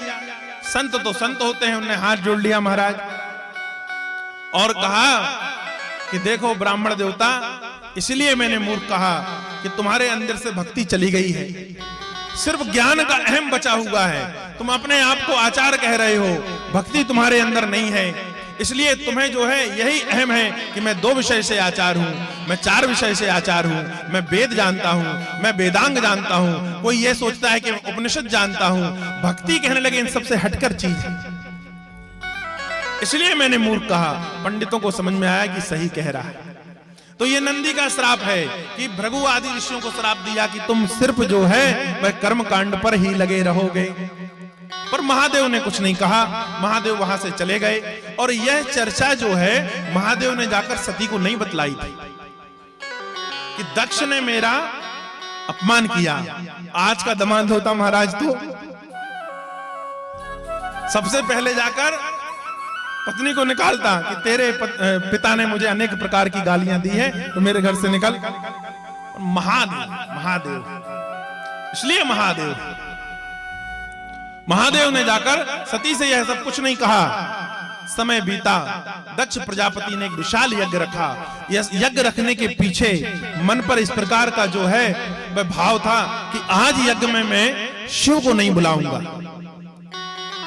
तो संसार में एक पद्धति जो है प्रारंभ हो जाएगी कि यज्ञों में शिव का भाग जो है वह निहित नहीं होगा। शिव में जो यज्ञ है उसमें शिव को भाग नहीं मिलेगा, इसलिए यज्ञ रखा और भृगु आदियों को उसका आचार बना दिया और शिव को निमंत्रण ही नहीं दिया। पर जो कैलाश पर्वत है ना, उसके ऊपर से जब विमान निकलने लगे तो कुछ देवता जाकर पूछने लगे, कुछ देवियां जाकर पूछने लगी सती से कि तुम्हारे पिता के यहां पर इतना बड़ा यज्ञ हो रहा है, तुम नहीं चलोगी क्या? तब सती को यह पता चला कि मेरे पिता के यहां यज्ञ हो रहा है और भगवान से हट करती हैं। तो भगवान ने कहा कि सुनो, बिना बुलाए किसी के यहां नहीं जाना चाहिए देवी। तो सती ने हाथ जोड़कर प्रार्थना की कि महाराज, जहां पूजन पाठ चल रही हो, जहां वेद शास्त्र का गायन किया जा रहा हो, जहां यज्ञ वगैरह हो रहे हो, वहां पर अपने माता पिता के यहां पर, गुरुजनों के यहां पर तो बिना बुलाए चले जाना चाहिए, ऐसा वेद शास्त्र कहते हैं। मुस्कुराते हुए महादेव ने फिर इसमें छेपक लगाया, कहा देवी, माता पिता के यहां चले जाना चाहिए, गुरुजनों के यहां चले जाना चाहिए, शास्त्र सुनने चले जाना चाहिए, यज्ञ पुराणों में चले जाना चाहिए, पर माता पिता से यदि मन बिगड़ा हो तो का कुछ नहीं चल जाएगा महाराज। तो गणों के साथ में सती को पहुंचा दिया। सती गई। सती जब दक्ष प्रजापति के यहां पहुंचती हैं तो देखती हैं कि बहुत बड़ा मंडप बना हुआ है, विशाल का यज्ञ हो रहा है, अनेक देवी देवता आए हुए हैं। पूरी यज्ञ मंडप में चारों तरफी जो है वह भ्रमण किया हुआ है सती ने, और चारों तरफ भ्रमण करके देखा कि शिव का कहीं पर भाग नहीं है, शिव का कोई स्थान नहीं है। अब सती को जो है शोक हुआ। एक तो मैं हट करके आई, दूसरा पिताजी दिखे, मैंने प्रणाम किया, उनने मुझसे बात तक नहीं की। मिला वो थी सती की माता, जो बड़े प्रेम से मिली, और उसके बाद में किसी ने मुख नहीं बोला। अब सती जो है वह वेदिका के पास पहुंचती हैं, यज्ञ की वेदी के पास पहुंची, और वहां पर योग अग्नि के द्वारा, इस बात को समझिएगा, कई लोग कहते हैं कि हवन कुंड में कूद गई थी, नहीं बाबा, योग अग्नि के द्वारा अपने शरीर को जो है वह जलाया है। और जलाते समय भी एक काम किया है, क्या? नारायण का ध्यान किया और नारायण से प्रार्थना की कि यह शरीर में त्याग रही हूं। क्यों? क्योंकि मैंने तुम्हें जो है आजमाने का पाप कर दिया। मैंने महाराज आपकी परीक्षा ले ली नारायण, मुझे ऐसी दुष्टता नहीं करनी थी, इसलिए यह शरीर में जो है वह त्याग रही हूं। मैंने सीता का स्वरूप बना लिया, पर एक प्रार्थना है आपके चरणों पर कि जब जब भी मेरा जन्म हो तब तब जो है मुझे पति रूप में महादेव ही प्राप्त हो। ऐसी प्रार्थना करते हुए अपने शरीर को सती ने त्याग दिया महाराज। अब जो गण लोग लेकर आए थे सती को, उन्होंने जैसे ही देखा कि अग्नि जो है जला रही है, सती अपने प्राणों को त्याग रही है, तो तुरंत वह वहां से दौड़कर कैलाश पर्वत चले जाते हैं और कैलाश पर्वत पहुंचे। और कैलाश पर्वत पहुंचने के बाद पर भगवान महादेव जो हैं बैठे हुए हैं, उनको रुदन करके बतलाने लगे कि सती ने अपना शरीर त्याग दिया है। सब सती ने अपनी आंखों से देखा तो वह विह्वल हो उठी और उन्होंने अपने शरीर को योग अग्नि के द्वारा भस्मीभूत कर लिया महाराज। अब तो महादेव को क्रोध आ गया और महादेव जी ने जो है अपने सिर का एक बाल को जो है पृथ्वी पर पटका है, और उससे जो है दो चीजें पैदा हुई, अग्रभाग से काली और पीछे भाग से वीरभद्र का उत्पत्ति हुई है महाराज। जहां बाल गिरा था वह जगह का नाम है उज्जैन, जिसे उज्जैनी नगरी कहा जाता है। वहां से वीरभद्र की उत्पत्ति हुई। वीरभद्र ने महाराज महादेव जी से प्रार्थना की कि बताओ मेरे लिए क्या आदेश है। कहा जाओ दक्ष प्रजापति का यज्ञ विध्वंस कर दो। कहा ठीक है। वीरभद्र सारी सेनाओं के साथ जाता है, तमाम मारकाट मचाने के बाद में दक्ष प्रजापति का पूरा यज्ञ जो है विध्वंस कर दिया महाराज। पूसा के दांत तोड़ दिए। यही भृगु महाराज खड़े हुए तो इसकी दाढ़ी पकड़कर नोच ली, तो दाढ़ी साफ कर दी। दक्ष प्रजापति लड़ने आया तो अपनी खड़क से उसकी गर्दन काट दी और हवन कुंड में डाल दिया। सारे देवताओं को मारा काटा महाराज। सारे देवता भाग के गए। कहां गए? बोले भगवान महादेव के पास गए। और क्या बोले? शिव भोले भंडारी शरण हमें आए तुहारी, शिव भोले भंडारी शरण हम आए तुहारी, शरण तुहारी भोले शरण तुहारी, शरण तुहारी भोले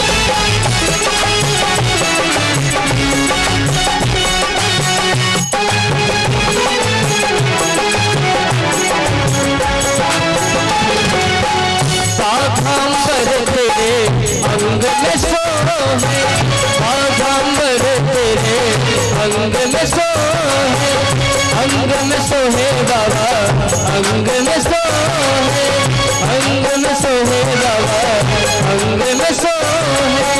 हाथ त्रिशूलधारी शरण हमारे तुम्हारी, शिव भोले भंडारी शरण हमारे तुम्हारी।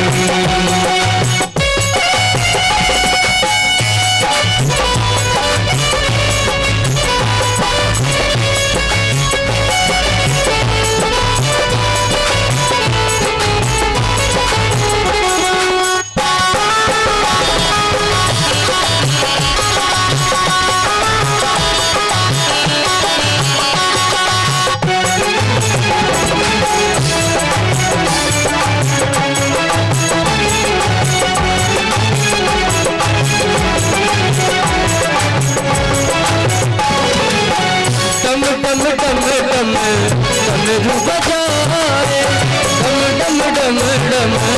डमरू बजाए, डमरू बजाए बाबा सबको नचाए, डमरू बजाए बाबा सबको नचाए, सबको नचाए बाबा मेरे मन भाए, मेरे मन भाए बाबा सबको नचाए। नंदी जी हो सवारी शरण आए बिहारी, शिव भोले भंडारी शरण हम आए बिहारी।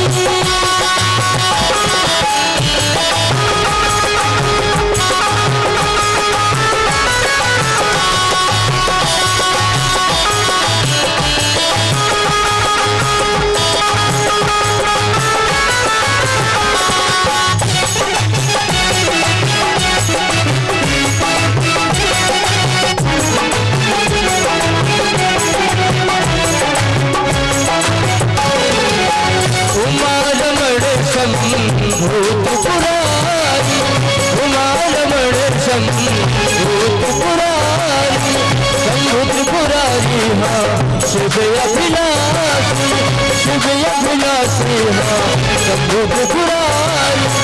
भाव भय भंडन हारी शरण हम आए बिहारी, शिव भोले भंडारी शरण हम आए बिहारी।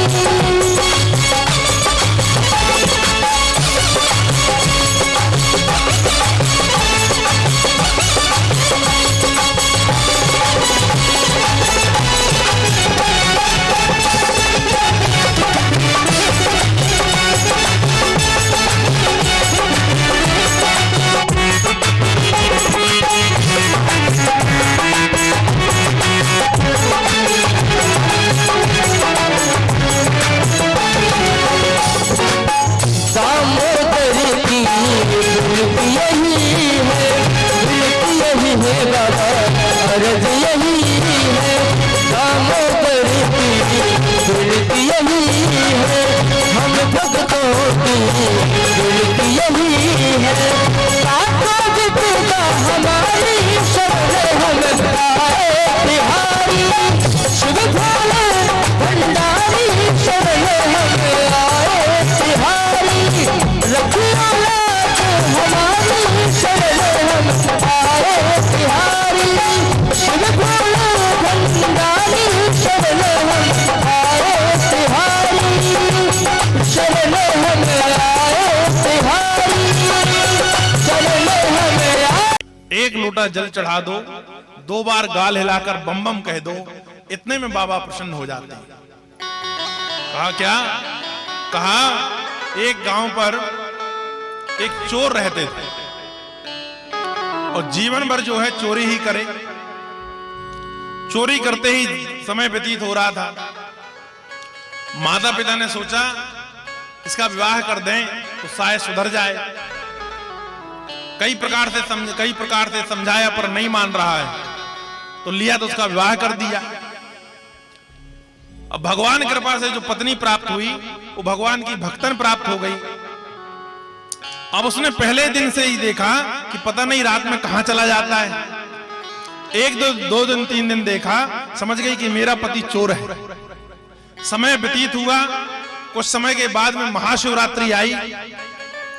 अब जब महाशिवरात्रि आई तो महाशिवरात्रि के पूर्व में कि आज प्रातः से महाशिवरात्रि लगेगी, वह जाने लगा तो पत्नी ने हाथ पकड़कर रोका कि सुनिए, जब से मेरा विवाह हुआ है और मैं आई हूं तब से तुम रात में रोज भाग जाते हो, आज मत जाओ, प्रातः काल से शिवरात्रि लग जाएगी, सब लोग मंदिरों में जाकर पूजन करते हैं, मैं चाहती हूं कि तुम भी जाकर पूजन करो। तो उसने कहा कि ऐसा है, हमने आज तक मंदिर देखा ही नहीं, ना कभी मंदिर गए।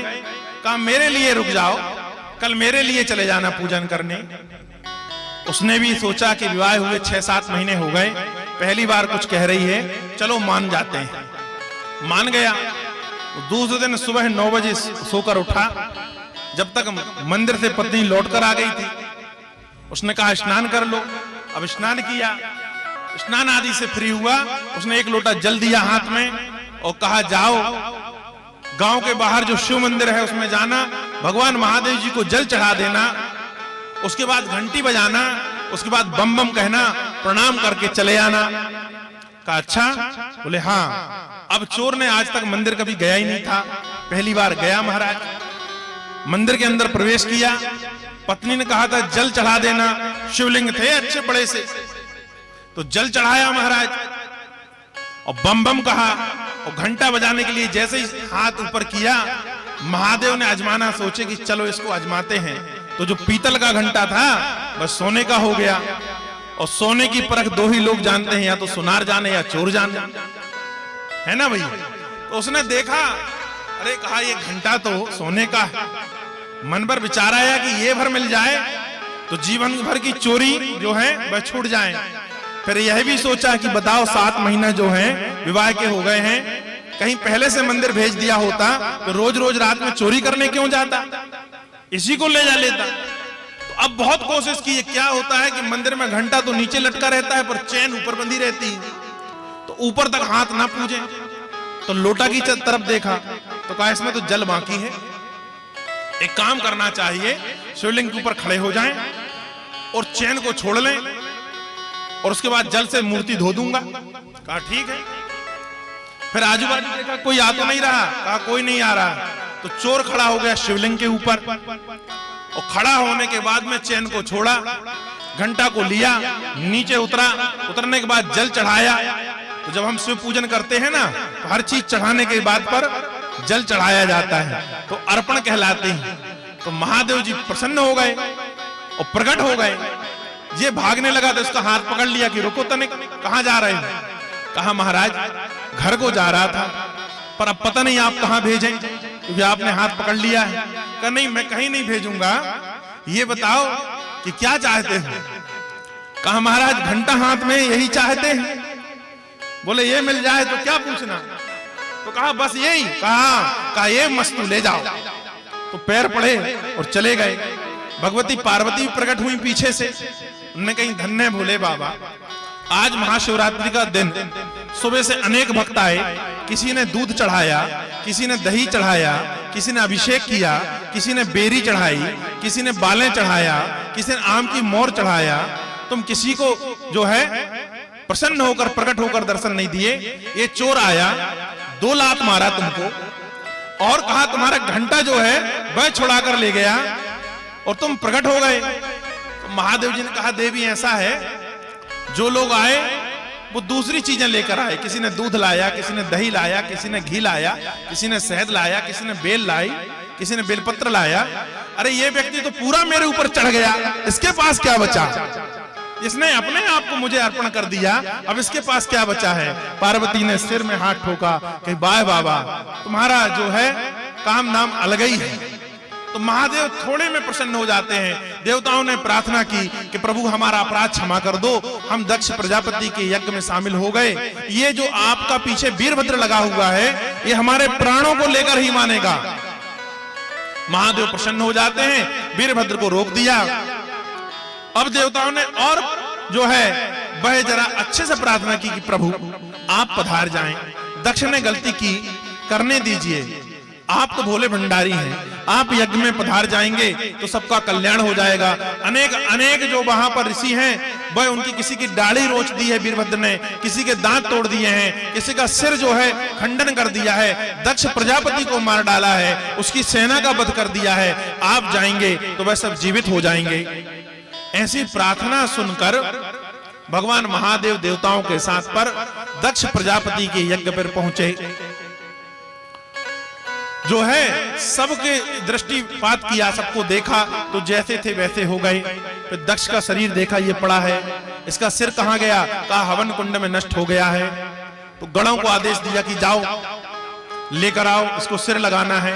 गणों को याद आ गया कि नंदी ने श्राप दिया था कि ये मैं करता है, तो जब तुझे सिर लगाया जाएगा तो बकरे का ही लगाया जाएगा। तो गणों ने बकरे का सिर लाया और लाकर शिव के हाथ में पकड़ा दिया। शिव ने उसे स्थापित कर दिया धड़ पर और दक्ष जो है वह जीवित हो उठा। अब दक्ष ने अनेक प्रकार से स्तुति की। इसलिए भैया ध्यान रखो, ज्यादा मैं कर रहा हूं, मेरा ये है, मेरा वो है, ऐसा नहीं करना चाहिए। मैं करने से दक्ष की यह गति हुई कि जीवन भर के लिए बकरे का सिर लग गया। देवताओं ने अनेक प्रकार से महादेव की जो है प्रार्थना की। वीरभद्र पास में आया, चरणों पर लेट गया। भगवान ने कहा वीरभद्र वरदान मांगो। कहा बाबा जो कुछ देना हो दे दो, पर एक बात है। कहा मेरा जन्म जो है यज्ञ विध्वंस के लिए हुआ है, तो जीवन पर आगे जाकर लोग मुझे विध्वंसी कहेंगे, मेरे पास आने से डरेंगे। शंकर जी ने कहा ऐसा नहीं होगा, जाओ तुम्हारा आज से मैं नाम देता हूं मंगल, और तुम्हें ग्रहों में स्थापित करता हूं। तो वीरभद्र ही मंगल हैं, और सब मंगलिक कार्यों में आपका जो है अच्छी गति का निरूपण होगा। जब लोग कहेंगे कि हाँ सब मंगल है, तभी कार्य जो है आगे बढ़ेगा, और तुम आज से ग्रह में स्थापित होकर मंगल ग्रह कहलाओगे। तो मंगल का एक नाम वीरभद्र है, दूसरा नाम लोहिया तांग है। क्यों? कहा लोहे की पट्टी से सबके सिरों को काटा था। वीरभद्र को भूमि रापा भी कहते हैं, भूमि पुत्र भी कहा जाता है, तो भूमि से प्रकट हुआ है। तो ये जो मंगल ग्रह है ना, यही वीरभद्र हैं। इनको महादेव का आशीर्वाद प्राप्त हुआ, महादेव ने उन्हें ग्रहों पर स्थापित कर दिया। अब महादेव ने जो है बस सती के शरीर को उठाया, और शरीर को हाथ पर जैसे ही लिया तो बेहवल हो उठे, और शरीर को लेकर सती के घूमने लगे महाराज। अब उनकी यह गति देखकर कि कभी अंतरिक्ष में, कभी पाताल लोक पर, कभी पृथ्वी पर आ जाते हैं। और एकाएक एक दिन क्या हुआ कि हिमाचल की गुफाओं से नीचे उतर आए महादेव। तो वहां यज्ञ करते हुए ब्राह्मण जो यज्ञ कर रहे थे, उनकी जो स्त्रियां थी ब्राह्मणी, वह महादेव के जो शरीर को देखकर जो है उनका सतीत्व जाने लगा। क्यों? कहा महादेव जी इतने बेहवल हो गए थे कि उनका जो शरीर है वह दिगंबर हो गया था, जो बाघंबर लपेटते हैं वह भी कहीं छूट गया था, और हाथ में शरीर लिए हुए हैं सती का, और भ्रमण करते हुए हिमालय के नीचे आ गए। अब ब्राह्मणों ने महादेव को श्राप दे दिया, कहा आपके कारण हमारी स्त्रियों का सतीत्व नष्ट हो रहा है, तुम नपुंसक हो जाओ। वहीं से ये नपुंसकों की उत्पत्ति हुई है महाराज। महादेव को कुछ ध्यान ही नहीं, आगे बढ़ गए। विष्णु से यह नहीं देखा गया, और जब महादेव जैसे ही अंतरिक्ष की ओर उड़े तो भगवान विष्णु वहां प्रकट होते हैं, और उन्होंने अपने सुदर्शन से सती के जो है शरीर के 108 टुकड़े कर दिए महाराज। और जहां जो टुकड़ा गिरा है वहीं पर जो है शक्तिपीठ बन गई महाराज। जैसे हिमाचल पर आंख गिरे, जहां नैन गिरे वहां नैना देवी, जहां मुंड गिरी वो चामुंडा देवी, जहां जीव गिरी वहां ज्वाला देवी। ये जो शक्तिपीठ बने हुए हैं ना, ये सती के शरीर के जो भगवान विष्णु ने सुदर्शन से 108 टुकड़े किए हैं, उनके कारण स्थापित हुए।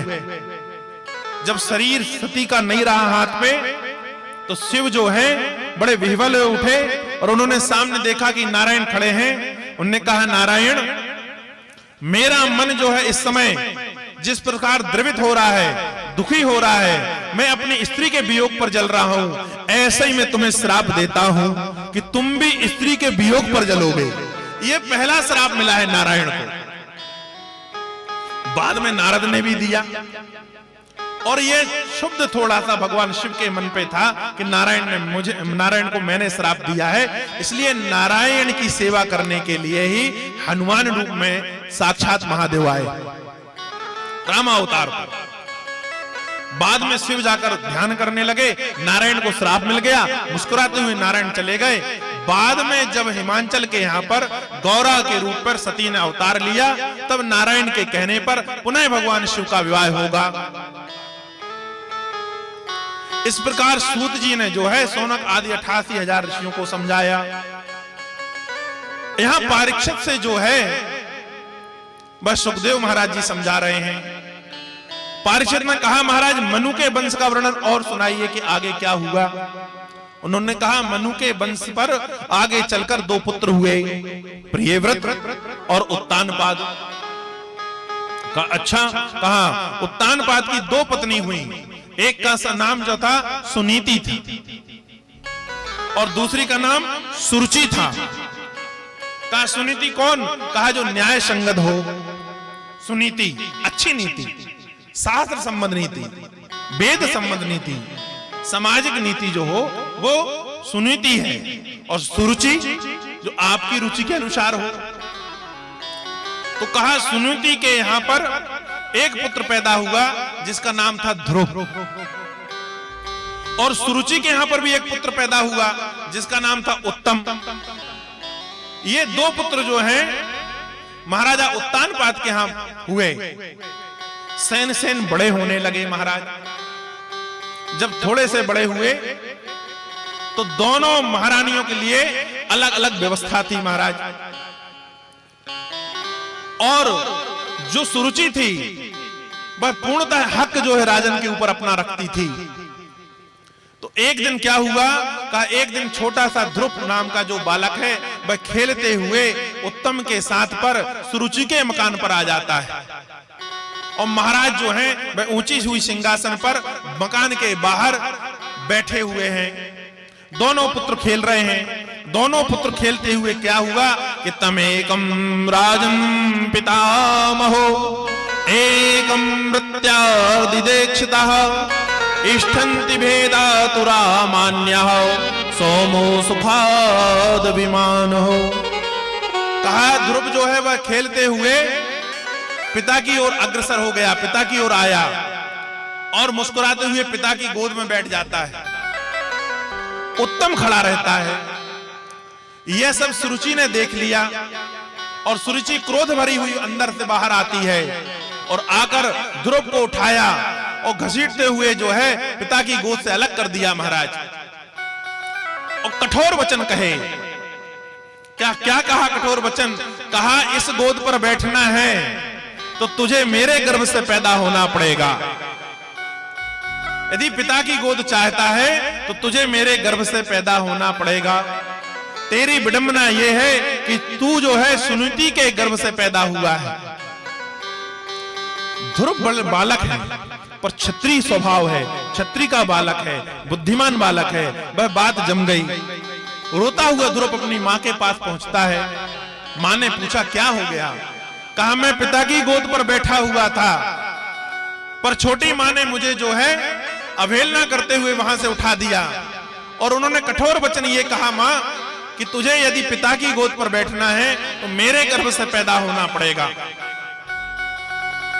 मां ने ध्रुव को समझाया कोई बात नहीं, तू जो है परम पिता की गोद में बैठना चाहे पुत्र। तो कहा कि पिता की गोद से भी बढ़कर कोई गोद होती है? कहा जो सबका पिता है परमात्मा, उसकी गोद में बैठने के बाद पर किसी गोद की लालसा नहीं रहती महाराज। कहा अच्छा। कहा यह बात जो है वह ध्रुव के मस्तिष्क में घर कर गई कि जो परम पिता है उसकी गोद यदि प्राप्त हो जाए तो फिर किसी की गोद में बैठने की आवश्यकता नहीं होती। रात्रि काल हुआ, रात्रि पर मां को सोने दिया, और ध्रुव जो है निकल कर चल देते हैं कि मैं उस परम पिता को ढूंढूंगा जिसकी गोद पर बैठने में मुझे परम सुख प्राप्त होगा। पिता की से ज्यादा अच्छी गोद जो है वह परम पिता की होती है। जब चल देते हैं जंगल की ओर ध्रुव चले जा रहे हैं, ध्रुव का जो है वनगमन देखकर नारद जी को दया आ गई। और भोर के समय पर नारद जी प्रकट हो जाते हैं और ध्रुव से कहा, बालक कहां जा रहे हो? कहा, मैं परमपिता की गोद पर बैठने जा रहा हूं। नारद मुस्कुरा देते हैं। कहा, क्यों? कहा, इसलिए मुस्कुरा दिए कि परमपिता की गोद इतने सहज में प्राप्त नहीं होती। कहा, उसके लिए तपस्या करना पड़ता है। जब तप करोगे, जब परमपिता जो है वह आएंगे और तुम्हें अपनी गोद में बिठा लेंगे। ध्रुव ने कहा, मैं तो निश्चय करके घर से निकला हूं कि घर जब ही लौटूंगा तब परमपिता की गोद प्राप्त हो जाएगी, उनका आश्रय प्राप्त हो जाएगा। हे गुरुवर, मेरा जो है आप मार्ग प्रस्तुत करें कि मुझे क्या करना चाहिए जिससे मुझे परमपिता प्राप्त हो जाए। नारद ने कहा, भक्ति करो। क्या क्या भक्ति करो? कहा, नारद ने कहा कि भगवान के सुंदर जो मंत्र हैं, ओम नमो भगवते वासुदेवा, इसका जाप करो। इसका जाप करने से तुम्हें जो है परमपिता की गोद अवश्य प्राप्त होगी। ध्रुव ने यह बात मानी। जंगल पर जाने के बाद तपस्या करने लगा। तपस्या करते हुए 6 महीना व्यतीत हुआ। नारद जी प्रकट हुए। कहा, कैसी तपस्या कर रहे हो? कहा, जिस वृक्ष के नीचे मैं हूं ना खड़ा, वहां जो फल गिरते हैं उनको उठाकर खा लेता हूं और भगवान का नाम का जाप करता हूं। कहा, ऐसी तपस्या करोगे तो परमात्मा नहीं आएगा। कहा, क्या? कहा, कठोर तपस्या करनी पड़ेगी। बोले, फल खाना छोड़ दो। ध्रुव ने फल खाना छोड़ दिया। 6 महीने और व्यतीत हुए। नारद जी आए। कहा, क्या करते हो? कहा, मैं फल नहीं खाता। तो क्या करते हो? कहा, पत्ते बीन कर खा लेता हूं महाराज। कहा, पत्ते खाने भी छोड़ दो। कहा, और? कहा, जल पीते हो? कहा, हाँ। कहा, जल पीना भी छोड़ दो। अब ध्रुव ने पत्ते खाना और जल पीना भी छोड़ दिया। 6 महीने और व्यतीत हुए। नारद जी फिर आए। कहा, ध्रुव तपस्या कैसी चल रही है? कहा, आपकी कृपा से ठीक चल रही है। जल का पान भी नहीं किया है, पत्ते आदि जो खा लेता था अब वह भी ग्रहण नहीं करता। कहा, अब नारायण को पाना चाहते हो, परमपिता को पाना चाहते हो तो श्वास को लेना छोड़ दो। अब तो ध्रुव जो है जितेंद्रियां हैं, उन्होंने ध्यान किया और अपने जो स्वरों को है बंद कर लिया। सांस को ना ले रहे हैं ना बाहर छोड़ रहे हैं। जब यह क्रिया अपनाई ध्रुव ने तो ध्रुव का अभी तक का जो तप का तेज था ना महाराज, उससे त्रिलोक जलने लगा। आग की लपटें स्वर्ग को जलाने लगी। हाहाकार देवताओं में पड़ गया और वह लपटें जो हैं वह वैकुंठ तक जाने लगी। लक्ष्मी ने एक नारायण से कहा कि यह जो तेज रूपी लपटें आ रही हैं, ये कहां से आ रही हैं, जो त्रिलोकी को जो है इतनी गर्मी प्रदान कर रही हैं कि लगता है इन लपटों से त्रिलोकी नष्ट हो जाएगी, सारा संसार जल जाएगा। भगवान नारायण ने कहा, ये मेरा भक्त जो है ध्रुव का तप बल है। अब मुझे समय हो गया है कि उसे जाकर आशीर्वाद देना चाहिए। और नारायण वहां से जो है निकलते हैं वैकुंठ से और जहां ध्रुव तपस्या कर रहा है वहां पर पहुंच जाते हैं। ध्रुव आंख बंद करके तपस्या में लगा हुआ है। भगवान प्रकट हो गए। भगवान ने प्रकट होकर ध्रुव कहा कि ध्रुव आंखें खोलो। ध्रुव कहने लगा, महाराज मैं आंखें जब खोलूंगा जब आदि नारायण मुझे दर्शन देने आएंगे। तो कहा कि बेटा मैं ही नारायण हूं, आंखें खोलो। अब ध्रुव ने आंखें खोले। आंखें खोलने के बाद नारायण गोद पर उठा लेते हैं ध्रुव को। ध्रुव को गोद पर बैठाकर जो है उन्हें लाड़ कर रहे हैं, उसके सिर पर हाथ फेर रहे हैं। ध्रुव कुछ बोल नहीं रहे। थोड़ी देर बाद नारायण ने कहा कि बेटा कुछ तो बोलो। ध्रुव ने मन ही मन कहा कि मुझे जो चाहिए था, मुझे आदि नारायण की गोद चाहिए थी। मैं साक्षात परमात्मा की गोद में बैठना चाहता था, वो तो नारायण ने पहले ही बिठा चुके हैं, अब मैं क्या बोलूं। जब बहुत देर तक कुछ नहीं बोले तो अपने हाथ में जो है शंख लिए रहते हैं नारायण, उसका स्पर्श मुख में करा दिया। जैसे ही नारायण के शंख का स्पर्श मुख पे हुआ, ध्रुव जो है वह स्तुति करने लगते हैं महाराज। अनेक प्रकार की ध्रुव ने स्तुति की और भगवान से जो है बारंबार प्रार्थना की और कहा, प्रभु मैं आपके साथ में आपके लोक को जाना चाहता हूं। मैं आपके साथ पर आपके लोक को जाना चाहता हूं और मैं आपके साथ ही रहना चाहता हूं। नारायण ने मुस्कुराते हुए सहलाते हुए सिर पर हाथ फेरा और कहा, बेटा अभी नहीं, अभी मेरी आज्ञा से तुम जाओ और पृथ्वी का सुख भोगो, राज का सुख भोगो। तुम यहां पर राजा कहलाओगे और 36,000 वर्ष तक राज करोगे। ध्रुव को 36,000 वर्ष तक का राज दिया। 36,000 वर्ष राज करोगे। राज पूर्ण करने के बाद पर तुम मेरे पास आ जाना। तुम मेरे अटल पद को प्राप्त हो गए। ध्रुव को इस प्रकार से समझाकर नारायण वहां से अंतर ध्यान हो जाते हैं। अब तो नारद प्रकट हो गए। नारद जी ने कहा कि वाह ध्रुव, धन्य है तुम्हारी भक्ति, तुमने 5 वर्ष की अवस्था पर ही नारायण को प्राप्त कर लिया। अरे संत जन जो होते हैं, गुणी जन जो होते हैं, वह हजारों हजारों वर्ष तक तपस्या करते हैं, उसके बाद भी जब उनके देह को त्याग कर उनके प्राण बाहर निकलने लगते हैं ना, तो भगवान का नाम नहीं आता, दर्शन तो बहुत दूर की बात है। और तुमने मात्र 5 वर्ष की अवस्था में पूर्ण ब्रह्म परमात्मा का दर्शन प्राप्त कर लिया। धन्य हो ध्रुव, धन्य हो ध्रुव, ऐसा नारद कहते हुए वहां से अंतर ध्यान हो गए और कहां पहुंचते हैं, जहां उनके पिता उत्तानपाद राज्य कर रहे हैं। वहां जाकर यह खबर दी कि तुम्हारा बेटा ध्रुव है, उसने अटल पद को प्राप्त कर लिया है, उसने नारायण के दर्शन कर लिए हैं। तुम यहां से जाओ और ढोल धमाके के साथ में उसको लेके आ जाओ, वह तुम्हारा भक्त शिरोमणि बन गया है, तुम्हारा पुत्र। ऐसा जब राजा को पता चला तो राजा बड़े स्वागत सत्कार के साथ पर तुरंत मंत्री को आदेश देता है कि नगर को सजाया जाए। हाथी घोड़े लेकर जो है उत्तानपाद निकले, वहां से ध्रुव चले आ रहे हैं। यहां से राजा अपनी पालकी और हाथी घोड़ा लेकर ढोलक और मंजीरों के साथ पर जो है वह स्वागत के लिए खड़े हैं। ध्रुव वहां से आए, मुस्कुराते हुए ध्रुव ने प्रणाम किया, दंडवत किया पिताश्री को, और जो गुणी जन थे समाज के सबसे मिले। अब यहाँ पिता गोद पर उठा लेते हैं, हाथी पर बिठाला गया ध्रुव को, और फिर वहां से ढोलक नगाड़ों के साथ पर पूरे नगर भ्रमण के साथ पर ध्रुव को जो है राजभवन लाया गया। बाद में ध्रुव जो है वह राज करते हैं 36,000 वर्ष तक महाराज। अब आज कथा पे ध्रुव को राज करने देते हैं। दूर से लोग आते हैं, समय हो गया है, नहीं तो फिर हमारे पटेल साहब कहते हैं कि आप कथा कहते कहते भूल जाते हो महाराज। तो आज जो है ध्रुव का राज करने देते हैं। कल ध्रुव चरित्र के आगे बढ़ते हुए जो है हम रघुवंश चरित्र में और रघुकुल में जो जो राजा पैदा हुए हैं उनका इतिहास, चंद्रवंश का वर्णन, और कल भगवान का जन्म होना है। कल ठीक समय आप लोग 2:30 बजे पहुंच जाएं। 2:30 बजे से कथा प्रारंभ हो जाती है हमारी, तो 2:30 बजे कल आ जाइए, क्योंकि कल भगवान का जन्म होगा। कल राम जन्म भी होगा और भगवान कृष्ण का जन्म भी होगा। कल 2 जन्म हैं प्रभु के, तो उनकी कथा आपके सामने रखी जाएगी। अभी ध्रुव जो है राज कर रहे हैं। कल ध्रुव का वंश वर्णन, उसके बाद में रघुवंश वर्णन, उसके बाद में चंद्रवंश का वंश वर्णन, ये कथाएं कल आपके सामने रखी जाएंगी। आइए आज भगवान का 2 मिनट संकीर्तन करते हैं प्रेम से, उसके बाद आरती में सभी लोग शामिल होंगे। आइए। संतन के संग लाग रे, तेरी अच्छी बनेगी। संतन के संग लाग रे, तेरी अच्छी बनेगी। संतन के संग लाग रे, तेरी अच्छी बनेगी। अच्छी बनेगी तेरी बिगड़ी बनेगी, बिगड़ी बनेगी तेरी अच्छी बनेगी। संतन के संग लाग रे, तेरी अच्छी बनेगी। संतन के संग लाग रे, तेरी अच्छी बनेगी।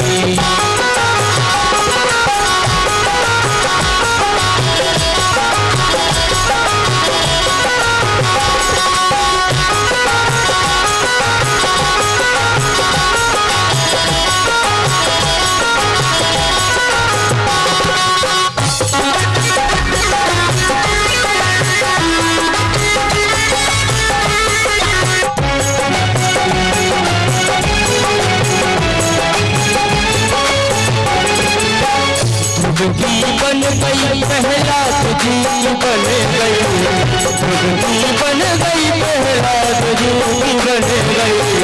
भुगती बन गई पहला तुझी बन गई।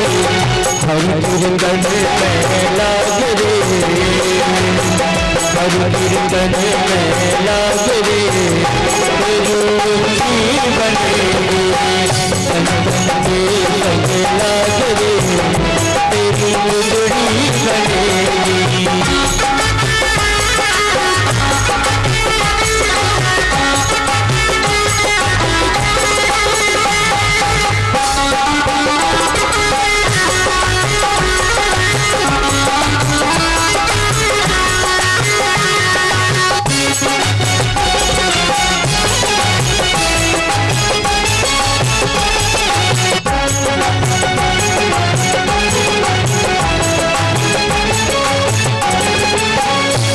संतन के संग भक्ति बढ़ेगी, भक्ति बढ़ेगी प्यारे शक्ति मिलेगी।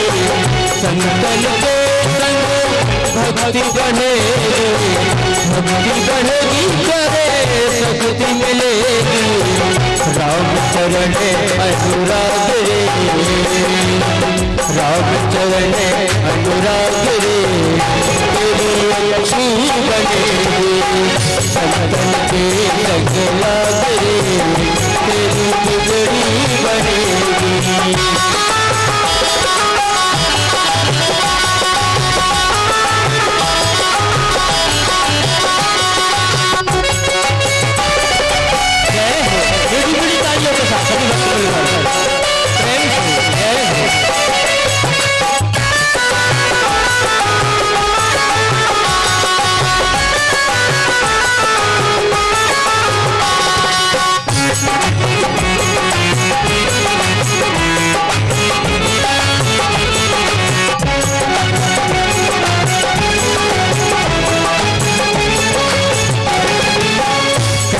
कबीर सुनो भाई साधु, कहत कबीर सुनो भाई साधु, सुनो भाई साधु, सुनो भाई साधु। कहत कबीर राम सुमिरन में, कहत कबीर श्याम सुमिरन में, होए तेरो बड़ भाग रे, होए तेरो बड़ भाग रे, तेरी लक्ष्मी बनेगी। संतन के संग लाग रे, तेरी लक्ष्मी बनेगी। अच्छी बनेगी तेरी बिगड़ी बनेगी, बिगड़ी बनेगी तेरी किस्मत सजेगी। संतन के संग लाग रे, तेरी लक्ष्मी बनेगी। आपको मनाऊं प्यारे, आपको लुभाऊं, आपको मनाऊं प्यारे, आपको लुभाऊं। बिहारी तेरी आरती गाऊं, बिहारी तेरी आरती गाऊं।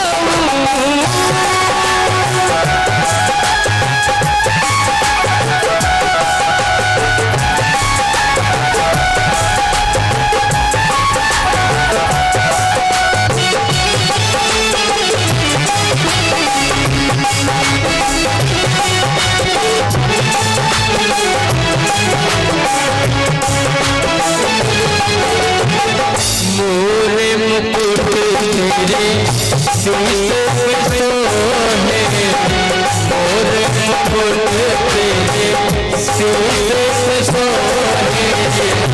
प्यारी बंसी मेरो मन मोहे, प्यारी बंसी मेरो मन मोहे।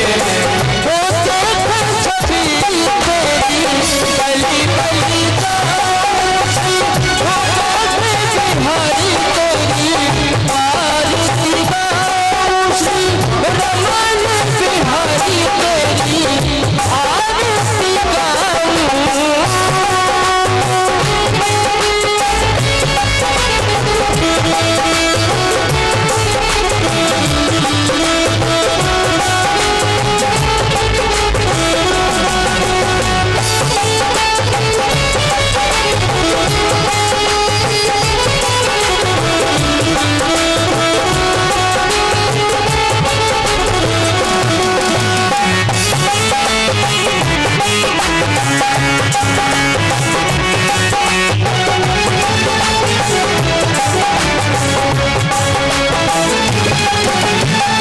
चरणों से निकली है गंगा प्यारी, चरणों से निकली है गंगा प्यारी।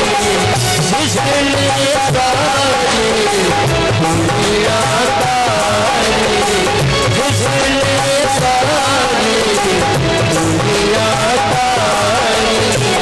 उन्हें चरणों पे सारे झुका, रमन बिहारी तेरी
हरिदास के प्यारे तुम्हें हो, श्री हरिदास के प्यारे तुम्हें हो, मेरे मोहन जीवन धन हो, मेरे मोहन जीवन धन हो।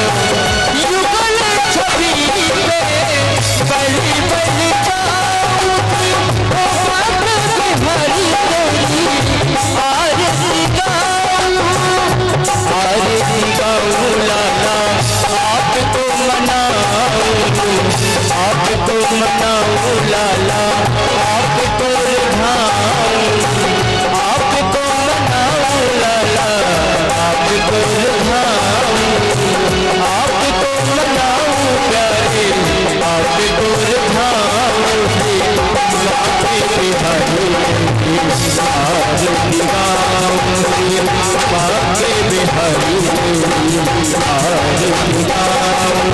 कंसूर मोर कमलावतार संसारसार मैं तुझसे लहार, सदा वसंत प्रचार गंगे भवं भवामी संसार माला काल कपाल माला शंकराय दिगंबराय दिगंबराय नमः शिवाय नमः शिवाय। तुमेव माता च तुमेव बंधु तथा तुमेव वेदावरणं तुमेव सर्वणं देव देव तुमेव सर्वणं देव देव। सबके संकट दूर करेगी, सबके संकट दूर करेगी, तो परेशाने वाली। अपने सभी भक्त अपने हाथ ऊपर करें, सभी लोग प्रेम से हाथ ऊपर करें और क्या करेंगे? बजाओ बजाओ बजाओ राधा नाम की ताली, बजाओ राधा नाम की ताली, राधा नाम की ताली बजाओ, राधा नाम की ताली।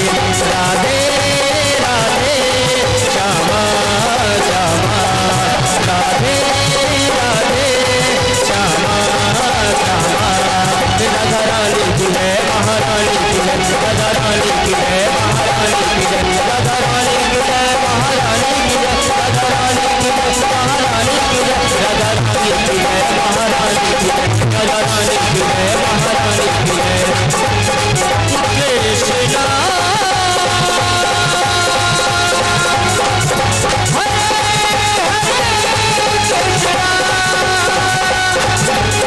कृष्णा मेरे हरे हरे कृष्णा। जल घुमाइए।